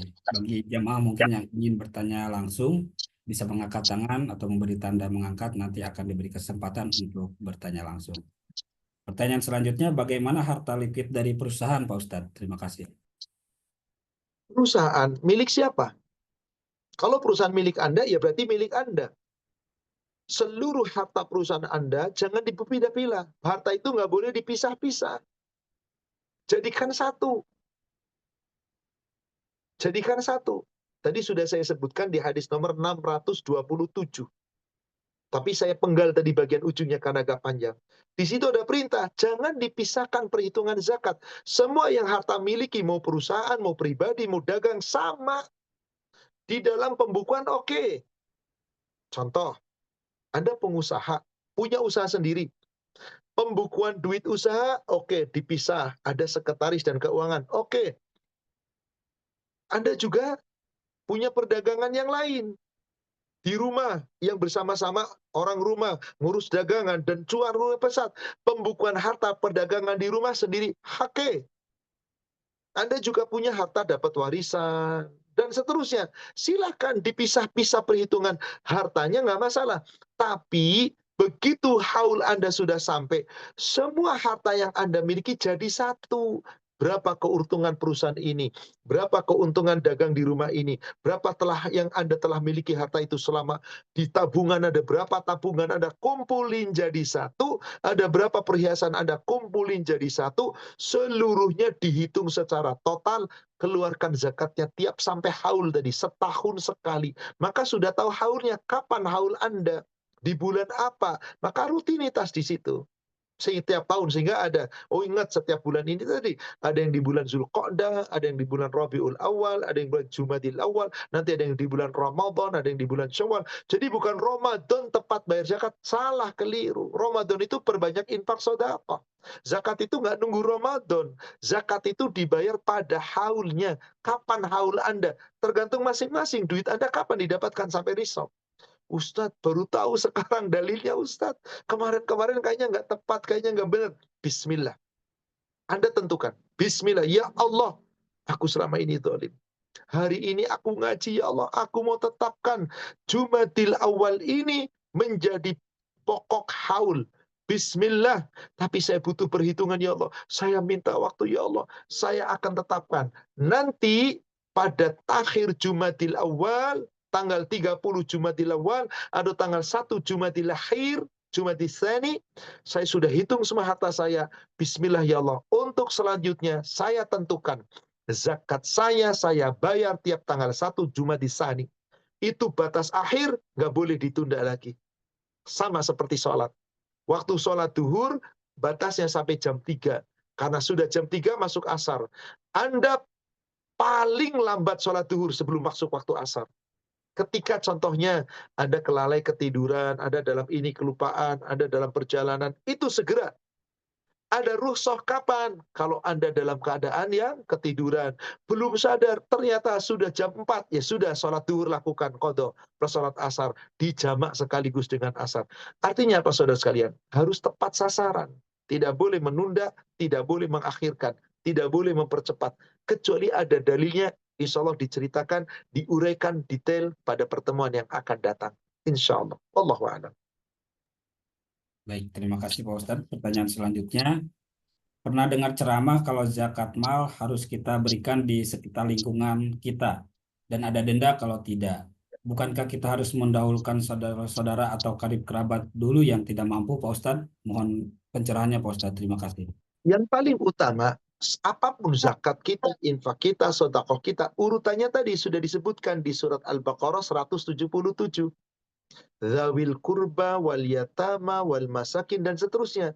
Kemudian kalau kita menunaikan zakat atau sedekah, lingkungan terdekat masuk setelah kerabat. Di surat An-Nisa, surat 4 ayat 36, itu ada 9 golongan hablum minan nas yang wajib kita berbagi dengan mereka. Yang pertama Allah sebut walidain, kedua orang tuamu, tapi ingat itu tidak boleh dari zakat, hanya dari infak dan sedekah. Wal akrobin, kerabat dekat. Wal yatama wal masakin, anak yatim, orang miskin. Dan kalau ada ini yang paling dekat adalah lingkungan tetangga.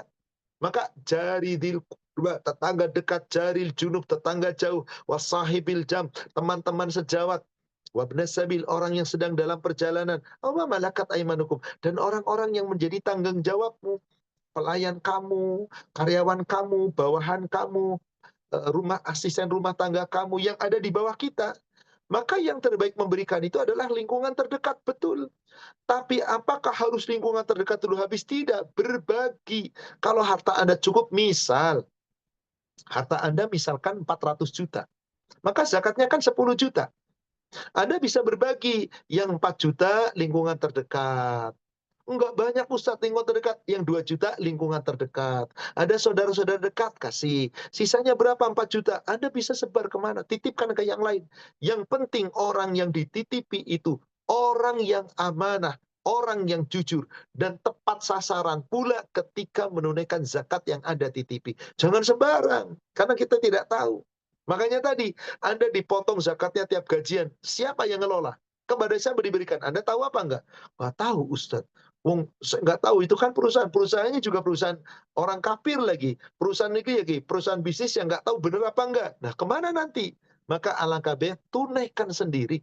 Kalau tahu mau menitipkan, titipkan kepada orang yang tepat, yang mau, yang tahu, yang benar-benar amanah, sehingga uang zakat Anda tepat sasaran.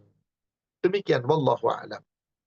Baik, terima kasih Pak Ustadz. Pertanyaan selanjutnya, apa perbedaan infak dan sedekah Pak Ustadz? Terkadang dari masjid sendiri menanyakan ibu atau bapak akan berinfak atau bersedekah. Apa perbedaannya Pak Ustadz? Terima kasih. Secara singkat begini, biasanya zakat infak sedekah itu pasti dapat digandeng jadi satu. ZIS, zakat infak sedekah. Maka lembaganya lazis, bazis, dan macam-macam. Di masjid biasanya kotaknya 3, zakat, infak, sedekah. Apa sih perbedaannya? Secara singkat perbedaannya begini. Zakat hukumnya wajib. Dalilnya jelas tadi, ayat dan hadis sudah saya sampaikan. 2, zakat ada yang berhak nerima, mustahik, sudah ditentukan. Dalilnya jelas. 3, zakat itu harus sampai nisab hartanya. Ada aturan batas minimalnya. 4, zakat itu ditunaikan kalau sudah sampai haul. Ada haulnya, ada waktunya. Mengendapnya berapa? 1 tahun tadi. 5, ada besarannya. Berapa besarnya? 2,5% tadi dari harta. Inilah paling utama yang kita pahami dari zakat. Kalau nggak zakat, risikonya tadi luar biasa.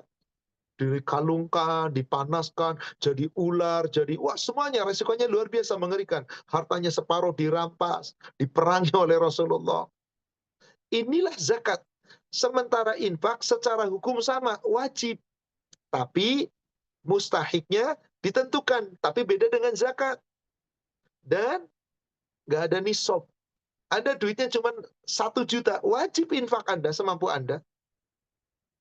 Anda nggak kaya Ustaz, saya gajinya 1 juta sebulan, boro-boro nyimpen apaan? Wajib infak. Anda 1.000 itu infak. 1.000 aja. Jadi tetap wajib infak. Sodakoh wajib.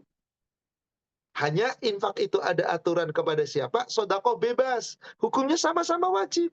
Kalau nggak bakhil Anda. Kemudian apa? Infak dan sodakoh itu tidak ada besarannya. Terserah bebas ngasihnya berapa. Nggak ada nisab hartanya, berapapun Anda punya. Dan tidak terikat dengan waktu. Kapan saja. Itulah beda secara garis besar. Bahwasanya zakat itu mutlak. Wajib hukumnya, ditentukan besarannya, kepada siapanya ditentukan. Kemudian berapa besaran harta yang telah wajibnya, berapa lama dimilikinya. Semuanya itu terikat. Tetapi kalau infak, wajib hukumnya, kepada siapanya terikat, tapi nggak ada nisab, nggak ada haul, dan besarannya bebas. Kalau sodakoh, wajib, tapi bebas semuanya, kepada siapapun, kepada terserah Anda. Demikian, wallahu a'lam. Itu secara garis besarnya.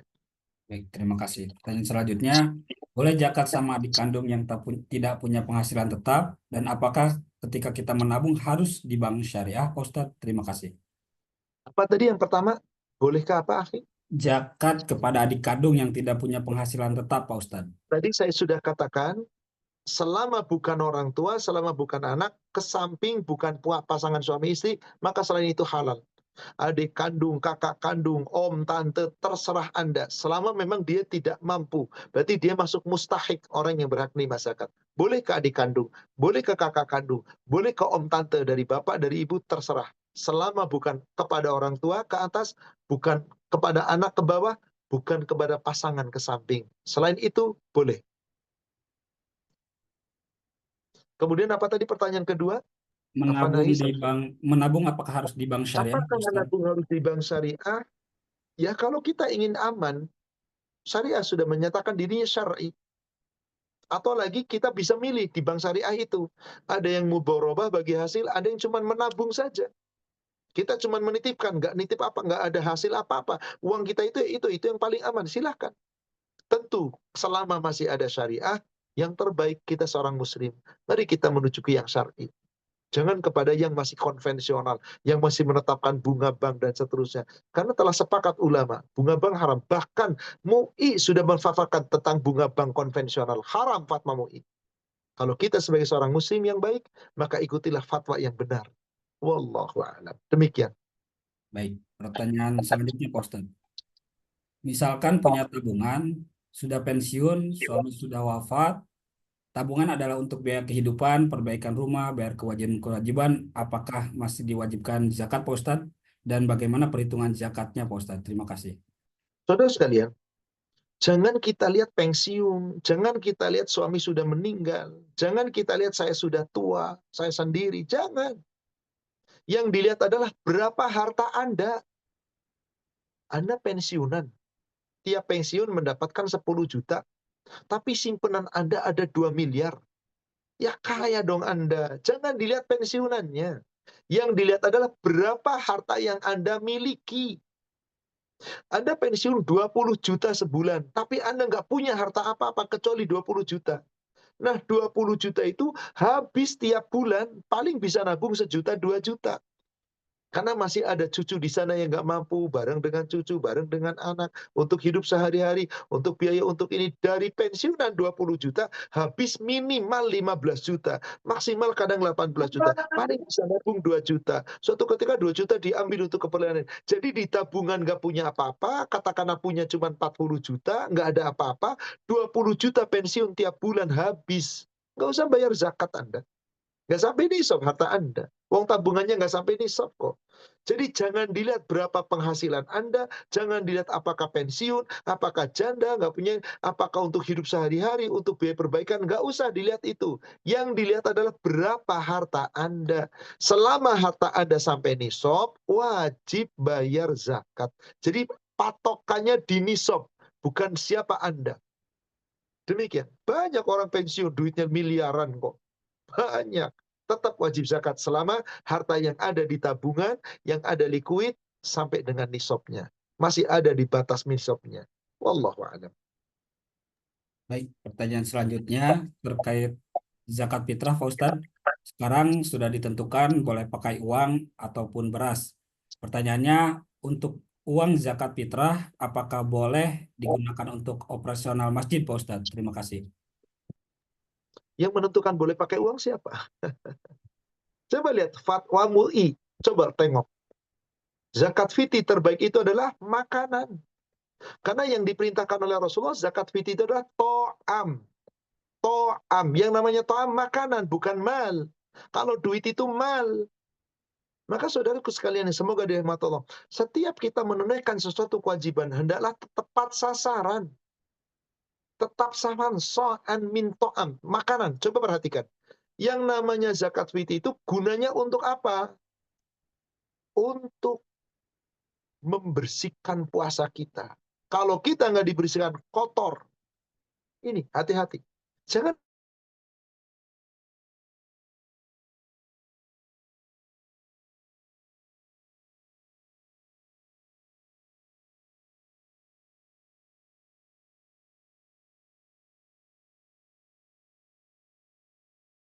Baik, mohon izin, Pak Ustadz. Pak Ustadz hilang. Ya, Pak Ustadz. signal Pak Ustadz. Oh, Pak Ustadz sudah keluar. Baik. Nanti dimasuk lagi coba. Baik, Tunggu aja. baik. Mohon maaf sebentar ya. Ini Pak sudah Ustadznya. kembali. Ya, Baik. insya Allah. Sudah kembali, Pak Ustadz. Sudah masuk, Pak? Iya, udah masuk lagi, saya. Udah Ya, Pak, masuk lagi. sudah. Silakan, Pak. Ya, sudah dengar. Hadis nomor 650 Bulughul Maram dari Abdullah bin Abbas. Faradha Rasulullah sallallahu alaihi wasallam zakatal fitri. Rasul diperintah oleh Allah mewajibkan untuk menunaikan zakat fitri dan kita umatnya wajib. Apa fungsi zakat fitri? Tuhratan lis-shaimin minal lagwi warrafats. Membersihkan dari orang yang beribadah puasa sepanjang Ramadan dari lahwi, kata-kata yang kadang-kadang kotor, sia-sia, rofas, perbuatan-perbuatan yang kadang-kadang mengandung hawa nafsu. Watu matan lil masakin, dan zakat fitri itu punya sebagai makanan untuk orang miskin. Makanan. Yang namanya makanan apa? Kurma, ya kan? Maka disebutkan kalau Bapak lihat ke hadis yang beri sebelumnya, nomor hadis 647-nya. Kurma, kismis, gandum. Nah, itulah. Jadi hayolah saudara sekalian. Bahan makanan kita itu beras. Sumbernya beras. Bahan makanan kita nasi. Tapi nasi berasal dari mana? Beras. Maka Anda sebaik-baiknya bayar dengan beras. Berapa? 3,5 liter, 1 sok. Itu yang paling benar. Dan yang namanya zakat fitri makanan untuk orang miskin. Inilah terjadi kekeliruannya. Karena boleh uang sehingga apa yang terjadi? Uang sudah keterima banyak, beras ada, sudah dibagikan fakir miskin, ada lebih. Lalu ngomong DKM. Kelebihan zakat fitri kami gunakan menjadi untuk apa? Sarana untuk pemeliharaan masjid, untuk pembersihan masjid, untuk operasional masjid. Haram panitia itu dosa besar. Mengkhianati titipan. Tidak boleh, saudara sekalian. Makanya supaya tepat sasaran, ya to'am. To'am ya to'am. Kalau to'am pasti dibagikan habis. Demikian, sepertinya sudah masuk waktu zuhur, Bapak Ibu. Tanpa terasa waktu kita begitu cepat berlalu. Insya Allah kita jumpa kembali pada pertemuan yang akan datang. Insya Allah kita masih menguraikan bab zakat. Nanti yang kita uraikan adalah teori bagaimana cara kita menghitung zakat kita, cara menunaikan zakat kita. Insya Allah. Ya, karena waktunya sudah masuk waktu zuhur, Kita semoga Allah senantiasa menambahkan kita, Allah merahmati kita, meridhoi kita, dan Allah senantiasa menjaga kita. Dan kita dengan petunjuknya tetap istiqomah di atas iman dan takwa. Semoga Allah memberikan kepada kita yang terbaik, Allah limpahkan rahmat dan barokahnya, dan semoga kita tetap istiqomah di atas amal ibadah. Mari kita sama-sama akhiri dengan kafaratul majlis. Subhanaka Allahumma wa bihamdika asyhadu an la ilaha illa anta astaghfiruka wa atubu ilaik. Alhamdulillah billahi fi sabilillah. Assalamualaikum warahmatullahi wabarakatuh. Waalaikumsalam warahmatullahi wabarakatuh. Mohon doanya Pak yang sudah Mohon doa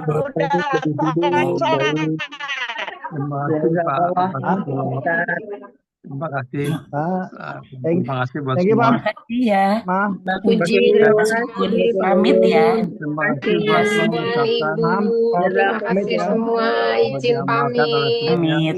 Sampai ketemu lagi ya. Terima kasih Gun, terima kasih Ya, makasih. Ya, Assalamualaikum. Puji Mas Gunawan pamit ya. Ya, terima kasih Bu. Semuanya Mas. Ya, terima kasih Aulia dan juga timnya dari Alayan, terima kasih. Ya, Ya Pak Yus, Mas Darwin, ayo sama Ibu. Assalamualaikum. Terima kasih Assalamualaikum semua ya. Oh, Waalaikumsalam. Sama anak ciku ya. Terima kasih. Sama mantu anak ciku senang-senang. Iya nih, terima kasih buat semua. Ya. Yuk.